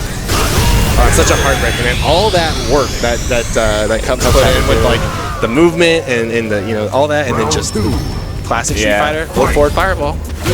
All right. So even though he lost that round, he's getting a strong start right now. Right as I say that though, he gets grabbed. Commentator's curse, real. Yeah, look for the meaty right there, got blown up. Excellent. Yeah, I like the reversal. You know, the one thing that Cups needs to deter himself from is those runs. Oh, hey, guess who also had that problem? I mean, Brendan like 2 weeks. But no, one of my problems was always fierce, and then I would always run after it, and I got hurt a lot for it because for some reason people in Kansas City don't fall for the run at all. You go online though, you want a free throw, cancel something into a run. You'll get it online, I promise. Alright, Chachi taking that first game very well. I want to see Cups slow down a little bit, pace himself in the neutral, play that solid defense that I know Cups has. That's the adjustment that I really wanted to. It's the fact that I think Chachi might be picking up the fact that there is no zoning attempt coming from the other side. Exactly. So he could just kind of like dash in, not necessarily dash in, but walk in a little. It's you get to control all the space. What I always tell people is before you ever get a button, you need to earn space. Yeah. You get rewarded with a button when you earn space. Well, and I'm sitting here talking about how good Cups' defense is, but it's so easy to just walk forward on Cups and just walk forward, and he will not do anything for like half the screen. And that's something that is good, but he also needs to work on a little bit, as he's losing space right there and later on in the game. That's a good activation. All right, you're not going to get that again. Put that away. Put that in your back pocket. Recycle it. Unfortunate sweep right there. I'm not really sure what he was looking for. Yeah, me either. Maybe he went for. He actually does it a lot. Oh, no DP follow up. He did against me yesterday. He does anti-air EX Tatsu. That'll work. That's what he was trying to do. Extreme. The sweep, but yeah, catches the fireball. It's something that Chachi, like you said, doesn't have to worry about. The point blank EX fireball from Chachi is a Chachi classic, man. In Street Fighter 4, he would be up in your face and be like, here's Shakunetsu, hold this. And you're just like, yep. And then I will do it full screen. And I'm like, this doesn't work? How did you jump that? How did you ever do that? How did you know? Yeah, how did you know? What is this? All right. Oh, baits the DP. That's going to be big damage. Yeah. Looks like he ended in the medium punch DP instead of the heavy punch. I don't know. I didn't see if there was paint on the end of it. I don't think there was. But I mean, I really think the zoning aspect needs to be established. Especially, well, in this matchup. Not necessarily to try to outzone Ryu, but to show that you'll contest for a little bit. Yeah. Well, that's one thing that Cubs doesn't have. What you guys have to consider is he played Cody in 4, and he had like the best normal anti-air in the game. So DPing anti-air and DP is pretty hard for him because he's not necessarily used to the motion, the reaction. It's just not being a native Shoto player. Yeah. I mean, I didn't start to feel comfortable in my anti-air DPs. Potato Salad and Fire Team. Potato Salad and Fire Team. Potato Salad and Fire Team. The winner of that plays Chachi. We have no more matches off stream. That's open for casuals. Dude, man, it's only 10 o'clock. Mother F! Oh, F you, Cody. I didn't even see you over there in your tie. Yeah, so it's just one of those things where Cups doesn't get to come out and compete a whole lot. So I'm glad he was here. I wish he could play more. Yeah. I mean, when we started playing week 1, literally, you would be like, you could put 2 cans on screen, and whoever had the counter hit setups, you'd be like, that's Cups. Whoever anti-air DP, you'd be like, oh, that's Robbie. Right. That was the deciding factor between us. However, I think he feels a little bit more motivated, and I hope he keeps with it. Feel the fire rising from your feet, my friend. I've been playing more online, because I've been forcing myself to play. The only time I play the game, especially online, is when I'm playing with Kong. That's pretty much it. I bet. World of Warcraft has consumed my life. WoW, and for whatever reason, Call of Duty is representing my life. I'm just hyping myself up for Call of Duty 4 that comes out. And Overwatch. There's so many games I play. As always, guys, we do have the chat up, so please let us know if things are sounding and looking all right. I noticed the audio was super hot last week when I was going back and watching. The game audio was super hot, and I kept turning it down, and I don't know why it stayed. I know for the first 15 minutes we didn't have any commentators' mics. Well, yeah, because the fucking XSplit updated, and I didn't have the board set as my microphone. Oh, okay. It like set everything back to like default. Default, yeah. And I was like, why? Rip XSplit. OBS voice. So I want Fire Team to go with his most confident character right now. I don't want him to match up Fighter 5. I want him to go with his most confident character, and we're going to see that. He's got the Marty McFly vest on. It's time to go Nash against Laura. Now, last time they played, not this time, but the time before, he played Nash and he came out with the W. Round 1. Yes. So the way you want to pay attention here is what's going to happen in the up close scenario. That's where Nash is going to have a little bit of a hard time dealing with, especially in the corner. Good anti-air, so that message early Here's on. the thing though, Fire Team's meaties, and then like you were talking about with me, you were talking about just Rugi, is when you go from character to character, your meaties are going to be a little bit off point, especially when you're playing your side character. Right. Fire Team's meaties, which are so important, especially against Potato Salad, are going to be a little bit more on point with Nash in this matchup. Yeah. He played Ryu for the majority of Evo, but I definitely, and I think everybody would agree that Nash is Fire Team's #1 main. Yeah, for sure. No, and I think it fits his playstyle. I think the way he moves with it, the way he moves with the character, I think it all that's Fire Team, and it's pretty sick to see. So he takes that first round. At first, I was hesitant about using the V trigger right there, but man, it killed on the very last. Oh hit. yeah. Excellent calculated play by Fire Team. Really trying to mix up those ranges right now. When is it safe for you to press a button? And right now, it's a lot of Potato Salad on defense, just trying to be like, when do I get to do anything? Nash is backdashing, walking back, doing all this stuff. I jump in and get anti-aired. Okay, so what else can I do? I'm going to try to go on the ground right now, and Fire Team's patience really showing through right now. Excellent use. Sometimes the best thing you do is just not press a button. The first person to go to neutral is the first person that gets to react. Damage. Yeah, that's the far away thing. from Those, reset. those fireballs, I find it's better to sit and just try to block the mix-up than to nice punish. Yeah, so Fire Team will tell you that getting hit by the overhead is his kryptonite, and you can bet that he has probably labbed out how to deal with that a little bit, so good stuff. Nice throw bait. That was a really risky throw bait right there. Wow, getting mauled right now. Yeah, but he was able to find it and keep it going. And he just looks at us. Look at him smiling right now. I don't know what he looked. He's like, did that really work? But yeah, I think he was like, well, what just happened and how did it happen? But let's see. He's Fire Team back into that movement. Nice challenge the fireball. You see, he does that dash up, walk back a little bit, and it's working. Nice challenge on the dash. Wow, I don't think he just pressed a button fast enough. Or I'm sorry, that the EX Sonic Boom there was +1, and he pressed the button, and that's where we got the counter hit from. So the goal right here, and the basic matchup knowledge when you're playing against Nash should always be this. Every character, walk Nash into the corner. Yeah, spend the first 15 seconds if you got to. Nice Get tick him throw in the setup. corner. It's so essential because here's how I think of it. You're not going to beat Nash at the mid-screen. No. Literally almost ever. Right. So him in the corner, even if because you're going to have to do it at least bare minimum twice because of V-trigger. But you have to be confident enough in your neutral that you can do that twice. And if you can succeed in doing it twice, then you have a very high chance of winning.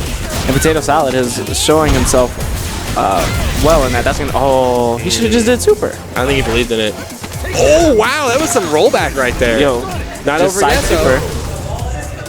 I would have just side super, but he eats the Nash wins. fireball. So Fire Team up one game. Yeah, Fire Team definitely clutched that out Yeah, because he stole that game in Potato Salad. You see it right Hey, there. man, Fire Team's clutch is on point right now. Like, he got that fucked up autocorrect roundhouse on me for the timeout. Dude, when you popped off, I looked at Cups and I was like, I can't even be mad at that because I would have done the exact same thing. I wasn't mad. I have fun playing that kind of Street Fighter, but It shouldn't have worked. I was just like, man, come on. I would have been pissed off too. To be I wasn't mad. No, I was having fun with it. All right, going into it. Like you said, Potato Salad's doing a really good job of executing exactly what you said. Takes the first 15 or 20 seconds to walk Nash down into the corner. Yeah, because just Laura's explosive nature, much like Mika, man, all these hits, look, this is not very much damage. No, nice punish there from Fire Team. But Laura gets in, you can guarantee we're going to see some red on the bar. Yep. Like I said, this is a essential thing that you're going to have to do playing against Nash. You can't just walk him down once. You have to walk him down multiple times. I want to see him do it now. Now you have to walk, though. That's the thing, especially if playing against Fire Team. You don't dash him into the corner. No. You walk him into the corner. And the thing is the crouch medium kick by Nash is such an important tool, and Fire Team has been representing it very well throughout this match. You cannot interact with it. No, not at all. Wow, He excellent. uses that fireball to get in, and there he is, right back into that corner. Jump back light kick with that cross. It was supposed to be a crossover jumping medium kick. It traded. Yeah. So, Fire Team on match point right now. And with the full bar of resources too, so the super isn't really going to come into play unless it's a hit confirm. Oh, See it right there. Very nice whip punish on Laura stand medium kick. Good potato salad, like really. He's like, what do I want for dinner? He's like, I'm over this. All right, nice Tell you what's for dinner confirm. right now, the counter hit setup. Yeah, very nice. Meaty's on point, exactly what we were talking about earlier. Absolutely, you see every single time. You know, even though if it's a jab, it still doesn't. Yeah. It still does enough as a player to send a message saying, "You do not press buttons on me on wake up. No. Do not do it." Yeah, so there's a big change there going from the Ryu to the Nash. I need Chachi and potato salad. Chachi and Fire Team. Sorry. potato salad if you want to stay. What an honest man. He said I'm out when he had the opportunity. So Chachi, both these guys actually got sent to losers bracket round 1. Yeah. That was a run back. Potato Salad beat Fire Team round one, and the Fire Team got the run back. That always sucks when that happens. The double jeopardy situation. Where you avoid it and you beat the person who beat you. Well, yeah. I mean, that's the thing though. Is oh hey, I need to give you $16 because you left when you placed that time you placed third. You left before we gave you your money. Yeah, first 1, 2, 3. God damn it! I only have $12.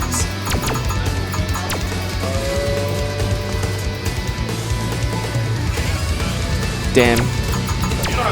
If you take from my pot, dude. Are you gonna be here next week? Okay, I'll try to always keep 16 cash. I still owe you $16 for sure. What an honest TO. What a good man. And Robbie G. Botaw. An honest man, and that is why we allow him to run top. And I mean, just kidding. You guys allow me to do it? Where's my contract? I'm going on strike. All right, Chachi and Fire Team. Chachi marching all the way back. Yeah, winner of this gets into losers finals, places top 3. This is for the money right here. Indeed. Chachi and Fire Team. What'd you say? Oh, Kong says losers finals against RTY, but does he remember grand finals of last week though? I don't know. But if he wants to remember, he can go to www.youtube/team_team KC, I believe. It's just Team KC. And he can watch Top in the Shop for last week, and you guys can catch all previous Top in the Shops there as well. But we're right back into the match. Look at that segue. It's like I went to college for this shit. Dude, you got that Sajam in you? Yo, his Dude, I would body Sajam. Yo, he's a good dude though. He's a good kid. He's such a good guy, and his commentary is on point too. I saw him at Evo. I'll just finish this over real quick. I saw him at Evo, and he was just reading his Twitter and just like smiling to himself the whole time because he's probably just getting nothing but love like for his great sellouts for his great commentary. Yeah, all right, so we're starting this off, man. Chachi getting things up first, but he's gonna get punished big time for that DP. So much damage. This is the only time Nash does damage. Yeah. That's that's gonna be big. Not enough, really. Not enough customers. Wow, Chachi going to work right now. Yo, I wonder if Chachi does the solar plexus DP mix up. Ooh, that was played from the heart. I don't know. Is it gonna cost him? Yo, was that meant to be a DP? I don't know. Walk forward, it dictates. If he was trying to do walk forward medium punch, he might have got the shortcut somehow, but I don't know. So unlike Ken has definitely a little hard time with this, but Ryu can fight a lot better at better ranges than Ken does as far as the Shoto matchup goes. Also, the introduction of the parry is such a big deal. Wow, yo, Chachi has started both of these rounds off with an extreme life lead. V-trigger. This time, I think he's holding it up. Keeping his meaties on point, though, like you said, for those V-trigger. Yeah. Oh, nice anti-air. Just the stand medium punch. With the shimmy into the reset. He's really betting on DP. He knows Chachi loves that Shoryuken. Trying to trick something. Nice, he did it again. And he gets hit with the... Yo, I just saw... I don't know if you guys saw it. I retweeted this. Sako versus Bonchan.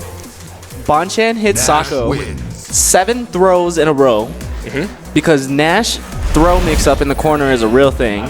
Yeah. 7 throws in a row. No shimmy, just throw, dash up, throw, dash up, throw. Fire Team threw a birdie at Evo 4 times in a row. It's outrageous. It was great. But it's a real thing. Nice jump in, but Sonic Boom recovers so fast. So it's the complete opposite of what fireballs normally are, is they have the quick start frame. Roddy caught onto it. And onto the first syllable, son. I'm like, yeah. Go ahead. Go ahead. I'm gonna let you rock. So Sonic Boom has a very, very long startup. Okay. And a very fast recovery, whereas most fireballs are the opposite. Okay, and then Chun-Li doesn't matter. Yeah, Chun-Li just doesn't matter. So what Nash does is he kind of flexes, and then he just throws the boom, and then he's done. So right, and now 56 seconds into the match later, now that you have an explanation of how the fireballs work. All right. There we go, Chachi. Not going to take that round yet. The throw mix-up is coming. Wake up EX Tatsu. No. Oh, hit some dashing. Fire Team got a little too crazy with his movement. That's an old style. That's an old Street Fighter player. Yeah. That's what an old Street Fighter player would do. Throw out crouch medium kicks. Yo, if you ask Chachi, he has a hat that with the American flag on it that says "Make crouch medium kick great again." Yeah, I made one of those.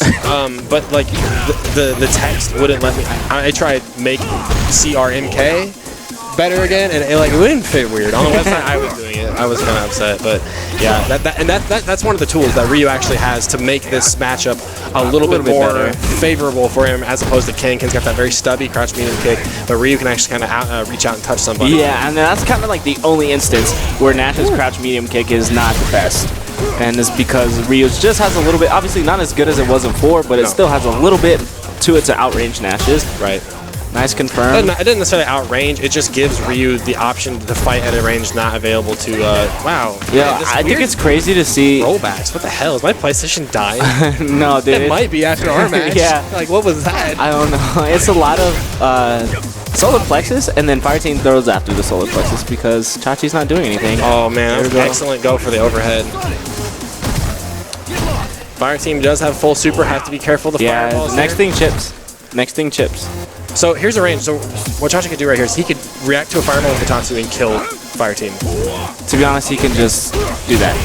But Chachi had the range. Right. Had he just held it and just held it and just held it and just held it, that's what you want to do. If you got that corner, your opponent can't walk back anymore. You have full control of the space, and it's so hard to do. I'm not saying I do it all the time, but it's the patience is sometimes the best button you can press, and that would have been a prime opportunity. I'd like to see more Ryu jump light kick, though, from Chachi on the way in. Oh, nice punish there. Yeah, excellent. It was very smart of him to do the Tatsu, realizing that he was out of range for anything else. So, very, very good recognition there from Chachi. Both characters back to neutral here. To be honest, that was a max range punish. I don't see that working. Jump medium kick would have caught that on the back end. Yeah. He still has to be very careful. Never mind. Yeah. So you have to be very careful about the throwing plasma at that range with a fully stocked Nash. So it's not going to kill. Nash is going to need arguably a couple more mix-ups, but expects Fireteam just to kind of go to the wow, here's a super right back in your face. Nice. He didn't even go for the fireball afterwards. He just went straight into super. Went for the Daigo without super. Yeah, without super. And this is catch me a punch. He's got the light team right now. Just chill. You got to play defense right now. You can't throw fireballs. Yeah, you got to shot. Yeah, there it is. He did the same mistake I did. Yeah, damn man. You can't throw fireballs, especially when he. Can you hear us?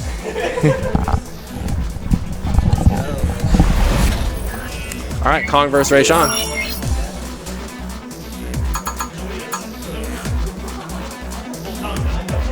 All right, guys, so this is winners finals coming up. This is a 3 out of 5 set.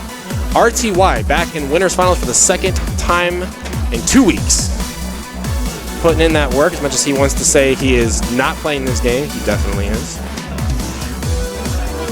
Make no mistake. Kong trying to get some revenge right now. That's why like matchups so good for me. That's what's good. Otherwise, yeah, it's but I don't have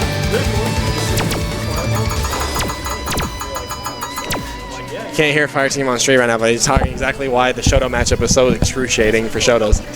And yeah, dude, I love Nash. But the thing is that Ryu makes it a little more interactive for Ryu than I think Ken is better than Ryu against Nash. Hell no, parries. No, but what do you parry? The scythe? You parry moonsaults, which you don't do anyways. Yeah, but you also interacted in Nash throwing Sonic Boom as well. Yeah, because on the other side of that coin, Ryu throws a fireball, you suck it in, Ryu gets nothing. Yeah. So you're a little bit more interactive in that. You have more options to do. Also, crouch medium kick with Ryu is a range that Ken simply cannot fight at. Oh, sure, but he didn't do credit. But neither can fight at that range because Nash beats them both at that range. Yeah, right, that's what should have happened. So last week, Ray Sean defeated Kong in grand finals. 3-2. Ray Sean was in winner side. Kong was in loser side, and Ray Sean came out and beat him 3-2, not even allowing a bracket reset. So let's see if he can have a repeat victory this week. So far, both players feeling each other out. Very common early game. Here's the setup. Yeah, so he knows. So everybody knows that setup from Kong now. But the thing is, he's adapting like 18 different setups now. Where it's not just the one and the cross-up head stomp shenanigans. He did low there. And here comes a full punish. Looks like he was too far away to get the jab afterwards, so I think that's kind of reasonable. But he's going to get paid right here for sure. And that's it, actually. No, not quite. Oh my god. Literally 9 health. That is my favorite thing. You may have watched me do an instant head stomp or two in Street Fighter 4 with Chun-Li. Yeah. Well, I had it all the time with Seth, and it was sick. To be fair, though, Chun-Li actually has an overhead. But Seth didn't, so like that was his overhead. Like in theory, like he doesn't have an overhead, but here it is. But Chun-Li is like, yeah, I have an overhead, but I have this too. Like just add on to it. So that stand fierce is -3. Yeah. Pay attention to what I'm going to say next. Yeah. When poorly spaced. Yeah. Which is a little asterisk next to it. Never when you're playing against Kong. Yeah. Wow, the fake cross center. We talked about in casuals earlier about how, you know what, Kong, you're gonna do that fake cross up, the fake cross under all day, and then we're going to find out years later you can't even go to the other side. If we just held back, we would always win. He goes, no, I can go on both sides. Oh, he totally can. Yeah, he definitely can. Definitely can. Kong and take game number 1 again. This is just women's finals, a 3 out of 5 set. So plenty of time for Rayshawn to adapt here. I think this first game was very much a story of feeling each other out and understanding what ranges are they willing to play. And these guys do play all the time online. So if you see something a little unconventional, it's because they have that player matchup knowledge that probably us commentators won't call out on. Yeah. And so there's a good punish there. He doesn't go for the crush counter. He can go for stand roundhouse, but I think Nikali has some weird stuff going on there, like where he could like go underneath Nikali. Right, yeah, maybe. Kong definitely has those combos, but looks like he did not opt to go for it for other reasons. Rayshawn's overhead game has definitely been a lot more vocal, I guess is the word I would say. Has been, or no, better represented. He's definitely trying to mix it up. Yeah, and I like that for sure. See you, Chachi. Thanks for coming out, man. Yeah, it's Chachi. I'm going to play Rayshawn after this, too, in the L League. So, I mean, we're going to have to face him. I need to get L League matches in somehow because I can never, like, my schedule is so bad. Like, I played Ohana Man last night straight after work, came home. I got him 3-0, and then he ran it all the way back and got me 5-3. But speaking of 5, there's a 50-hit combo that just happened. 50 hits? 50 hits. What is this, Marvel? That is crazy. So now Chun-Li going in here. Again, similar to Nikali, again, when we talk about his weakness, is definitely the buttons department, and Chun-Li, can't even begin to say how great a button she has. And the thing is, you combine great buttons with a great player, impeccable spacing, and I feel like every space that Kong chooses is the perfect space that for Chun-Li. Like, he's never in too close, he's never too far out. Yeah. Man, nice challenge right there. Nikali looking for a B trigger activation. Said it a million times already tonight. Sometimes when you spread yourself thin between two different characters, you're not going to be 100% on point with some of the more intricate parts about your character like that. Yeah, especially as that super, he's going to want to use it to try to close out this round. Kind of sucks that he has to use it, but obviously it might be necessary. Well, if he can get an EX grab and do some damage, that would be good because Chun-Li is lower on the stamina and he has him in the corner, so this is a great opportunity to do it. Yeah, that might be a lot of damage. Yep, it's going to get quite a bit of damage, but also Chun-Li gets the offensive pressure, and that's the biggest thing here. I think that does so much mental damage. Yeah. Good idea. Yeah, that's a very good idea. Very good idea. Just it was too early, actually. It's very good because what did Kong get a lot of money last week doing? EX Fireball walk up and then throw, or it was specifically throw. Yeah, it was throw. Yeah, exactly. And the thing is, though, he did a little early. Kong wasn't even in range to do anything, especially when we talk about again what option did he use last time? Yeah. Throw. He wasn't even in range for throw. Oh yeah, we specifically pointed out the fact that nobody's challenging Kong after the EX Fireball, and so I completely think that was a great idea on. Oh yeah, absolutely, definitely reading his opponent and. Adapting to the situation at hand. But Kong, though, with that counter confirm off of the jab. EXDP from Rayshawn gonna get some good damage, though. Wow. Both players kind of going guessing right now. Excellent confirm. Nothing new from Kong. And so the thing is, like, when you look at that, like, it looked like it was kind of even there for a little bit, but then now you see Nikali's health bar is just gone. And Nikali is not really a slouch in the stamina department either. He's got 950. He does have 950? I think so. I thought he had 1,000. No, he hasn't. I think he's a little low. Not too low. Obviously 950, but to be fair, also the variance is very low in this game. I don't think there's anybody above 1,000. And then not even Geef? Maybe he has 1050. Geef and Alex? Maybe. Birdie definitely. Yeah, Birdie definitely, probably. But like maybe 1050. Yeah, I mean, we're talking the difference between you get an extra medium punch per round or whatever. Yeah. The thing is, like, talk about Street Fighter 4, we had T-Hawk at 1150 when the game came out, which is nuts. And that's it. Oh, he's going to pay from the bar, absolutely. I got to go play Rayshawn. That was a 3-0. But don't worry. Rayshawn, plenty of time to make adjustments right there. Kong sending a message from last week saying, you got me last week, but I'm back in it. I think Kong might actually join me on some commentary. Joining me now is Dr. Kong. Hey, what up, what up? Little Chomper. How did you feel about that match compared to last week? I felt good. That's all there is to it. All right. Few words. I like it. Right. Yeah, but sometimes you're just in that zone, and I was just like, I was paying attention. I felt like every spot you picked on the screen was like 100% absolute right spot.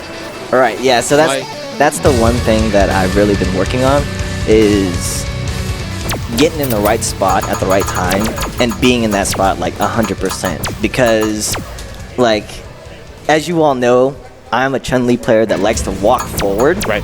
I like to be offensively, like, in your face and play offensive footsies. So right now, I'm trying to make it so, you know, that I can actually turn that off, you know, make them play my game, make them come to me, and then develop that kind of style as well. Because I feel like that's the next evolution for me. And, you know, building upon my skill set as a player. I mean, it's definitely oppressive to deal with in the middle of the game. So moving into losers finals is another 3 out of 5 set. These guys met last week with Ray Sean coming out ahead, and let's see if Fireteam can strike back. Right. So actually, Fireteam lost first round, and now he's making the losers bracket climb like he made me do last time. And he actually got knocked out. He got knocked in by Potato Salad, and then he ran it back and beat him. So which is the exact same thing that happened. You know, Fireteam beat me, and then I ran it back against Fireteam. Right. Okay. Musical chairs right now, both players switching sides. The throws and the overheads both working out for Fireteam right now. Wow. They did not for Nikali. Wake up jab, Meaty City.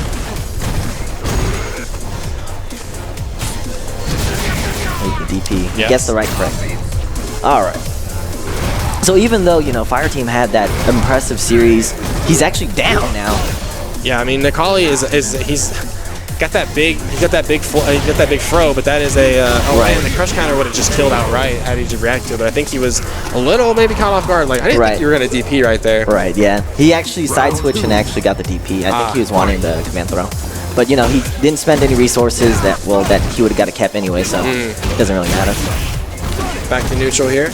Fireteam, of course, his whole play style basically is the in and out, in and out, in and out, and switching it up. When he's in, he's got 4 great options and good spacing, and when he's out, he's just going to play the lane game. Right. And the puzzle that RTY has got to solve is how do I get in and make it count?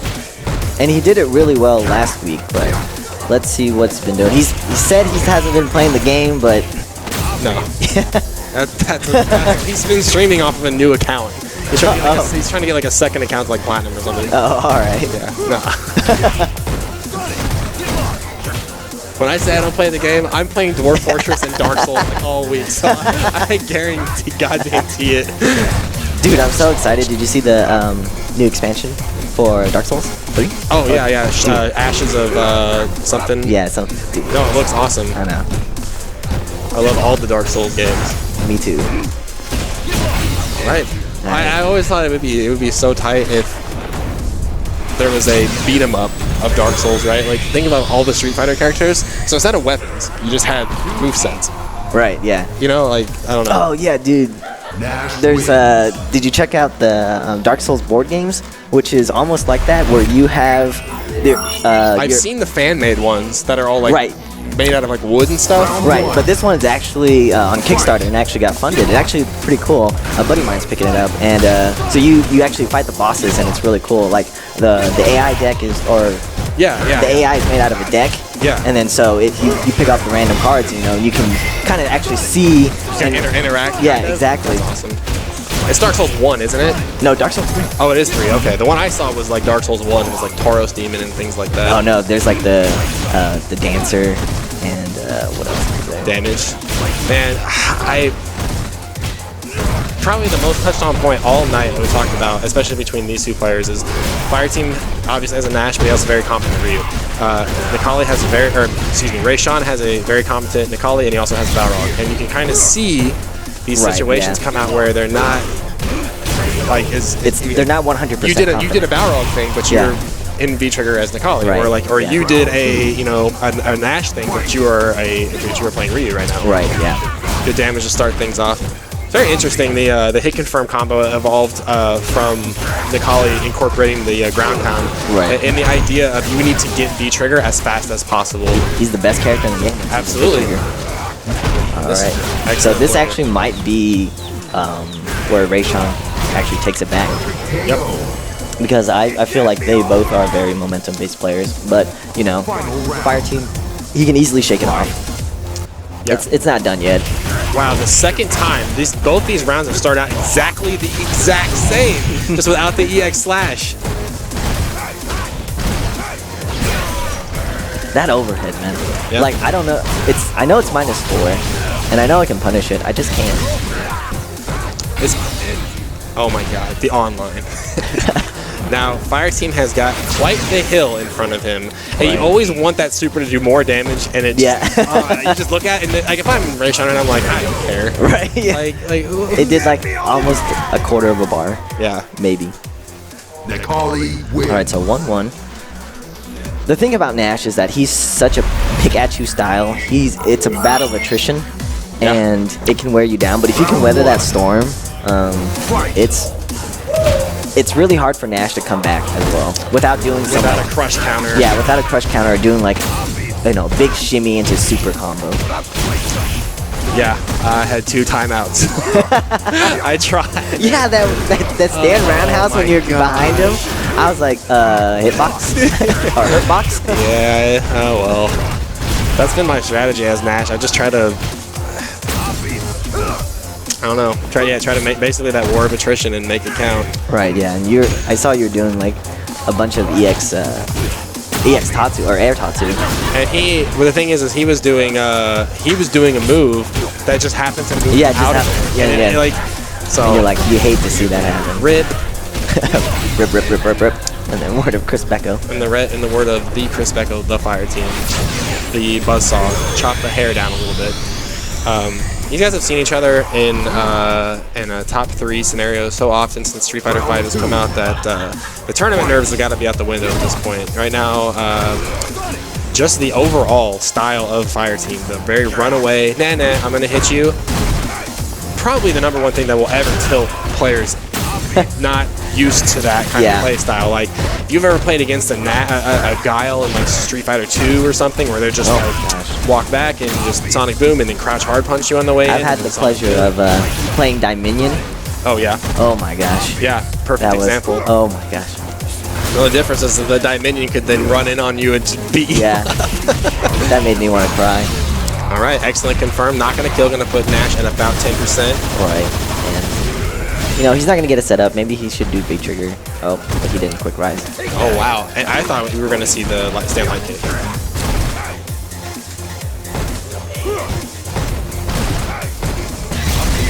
All right. Nice. Wonderful answer to that. No conversion, though. Yeah, it's not a true block string. It's hard to see, though. Right, It's hard to see. You just have to know, and you have to just be on that level.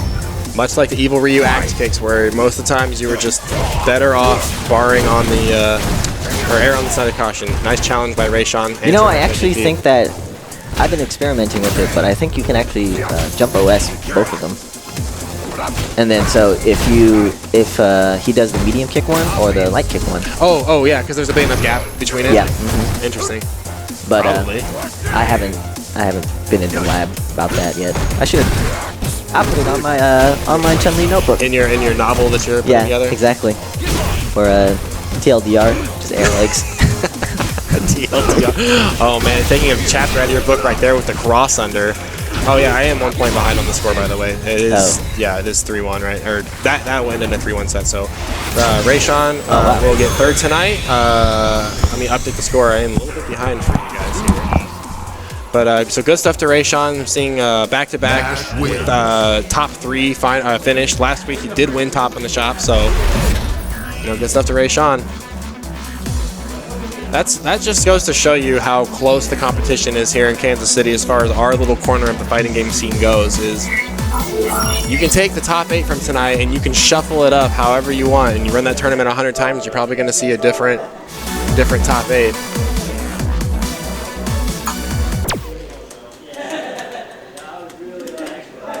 Once again, I lose to the guys going to top 3. Motherfucking destroyed. All right, so real quick reminder, guys, thanks to Alamo Draft House here in Kansas City for hosting us. Really appreciate them putting us up here. It is a free venue fee, and the venue is very impressive. It is a gigantic theater house. So not only can you bring a date out and catch the latest movie, I want to see that Don't Breathe horror movie here pretty soon. They also have a fully stocked bar and restaurant attached to it. So this kind of theater that you bring it out, they bring your food to you, they bring out these like gourmet cocktails and things, and it's just a really good time. And they let us have this mezzanine upstairs. You guys can kind of see behind Fireteam and Kong there. And we have this whole space pretty much to ourselves. So it's a great place to come out. And there's always room for friendlies or casuals too. So if you guys are just trying to come out here and get some work in, please come do that. You will level up 100 gazillion times faster and more efficiently playing here with other local players than you ever would be at home. So again, Kansas City area, come check out Top in the Shop every Thursday, starting at about 5 o'clock. That's when I want to get here to get unloaded. But we are in the grand finals here for September 8, 2016. Fire Team in the loser side needs to win 3 matches. Kong winners only, or needs 3 matches to reset the bracket. Kong needs to only win 3 to take this tournament. I set the cameras up, Altaria. You're very welcome. My hairstyle is on point. AKA the IDGAF. All right, so Jesse, you're gonna pop into commentary? Put the headset on.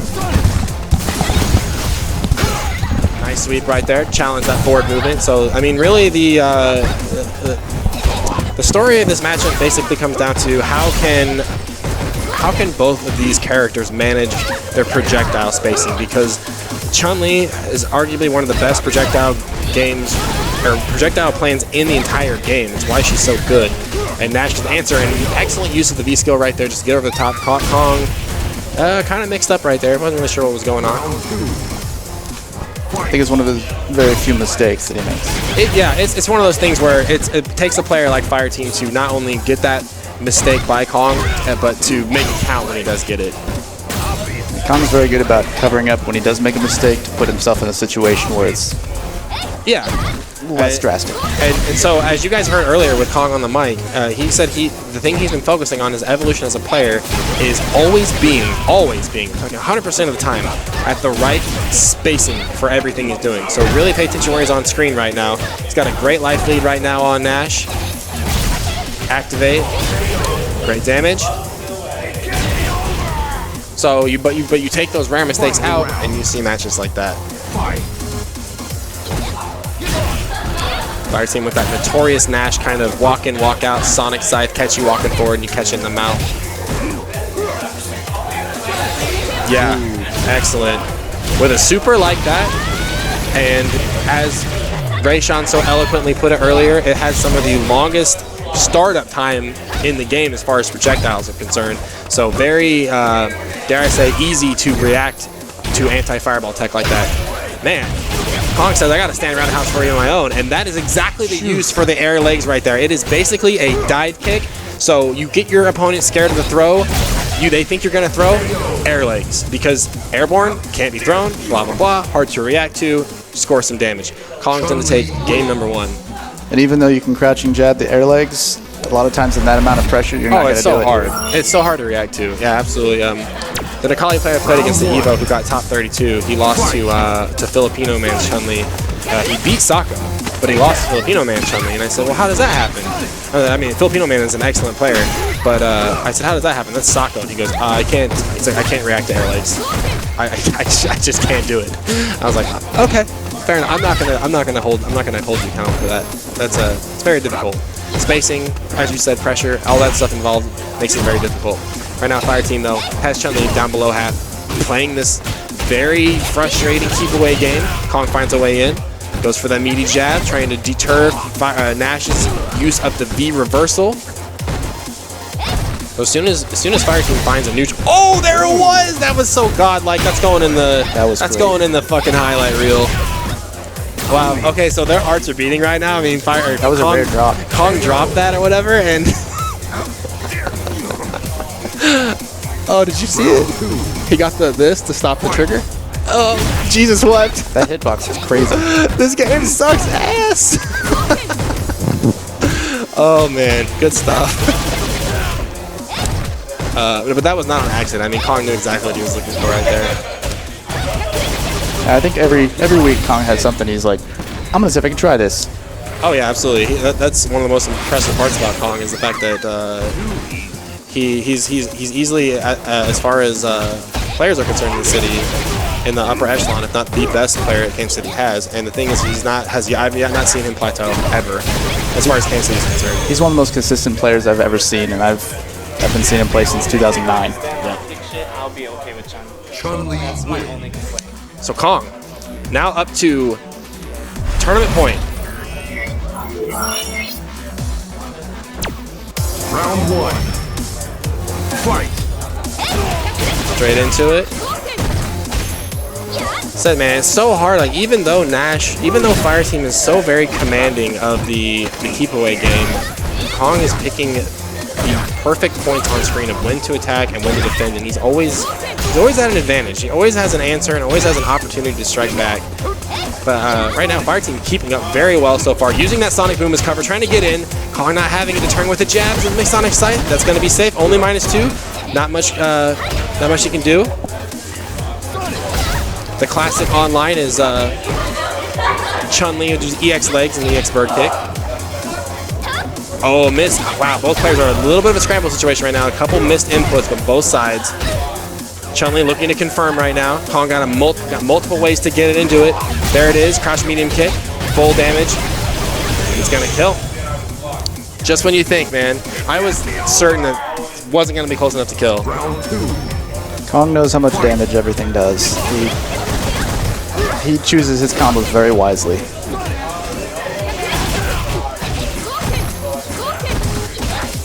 If it won't kill in that scenario, he won't use it.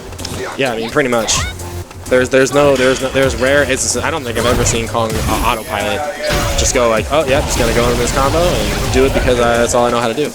Corner pressure in favor of Kong right now. Close to stun. Fireteam gonna find a way out. Stun still a factor right now.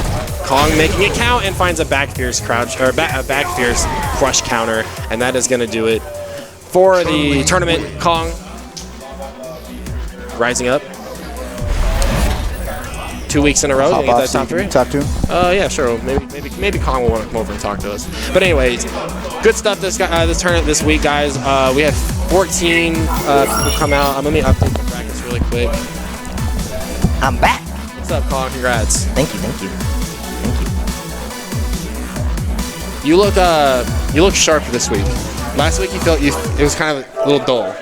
Right, yeah. I had a lot going that week.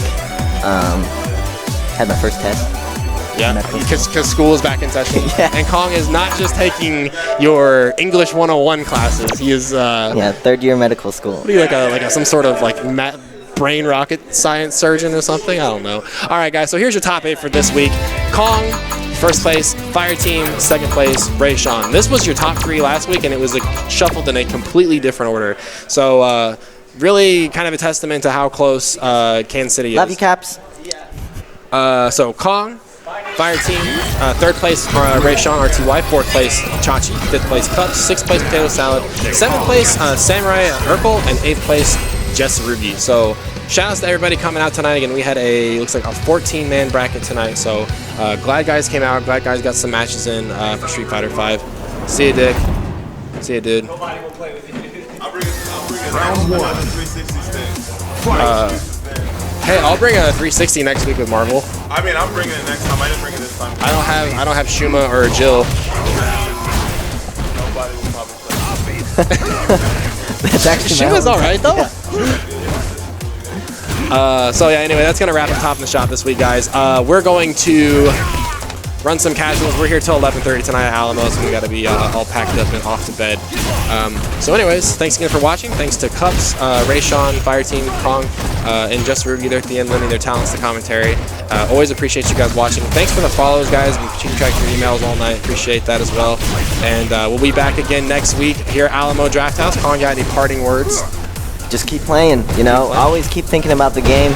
That's what I'm doing. You know, I always have new things to do. I didn't actually get to show you guys my new setup, but hopefully it'll actually come out pretty soon. Because these guys are dirty back risers. I have one for like really dirty cool. back risers. I have one really cool for quick rise. After Super? Not after Super, no. Oh, just after spinning bird kick. Okay. This is what I realized, that depending on what you do, light kick, spinning bird kick after a dash leaves you at a certain distance. So does medium spinning bird kick and EX legs. They all do a different distance. Okay. And depending on that, you can get some like crazy. So it's one of those classic Street Fighter situations where maybe you give up the damage for the setup. Right. Yeah. Okay. And me and Alan were talking. He actually does the same thing with light kick spiral arrow because he can actually do a dash and then you'll get a +2. That's always the first character I always think of is Cammy. Is you give up damage for a setup that is equally as terrifying and challenging as the thing you were and just it leads to just like so much more damage. Yeah, absolutely. Yeah, and the mental guard break too of seeing something that maybe you were not familiar with is always an issue. All right, guys. So again, thanks for watching Top in the Shop for September 8th, 2016. We're gonna sign off. So again, thanks everybody for watching. Thanks for following. And remember, the worst thing you can do when it comes to a fighting game is never pick up a controller. We'll see you guys next week. Bye.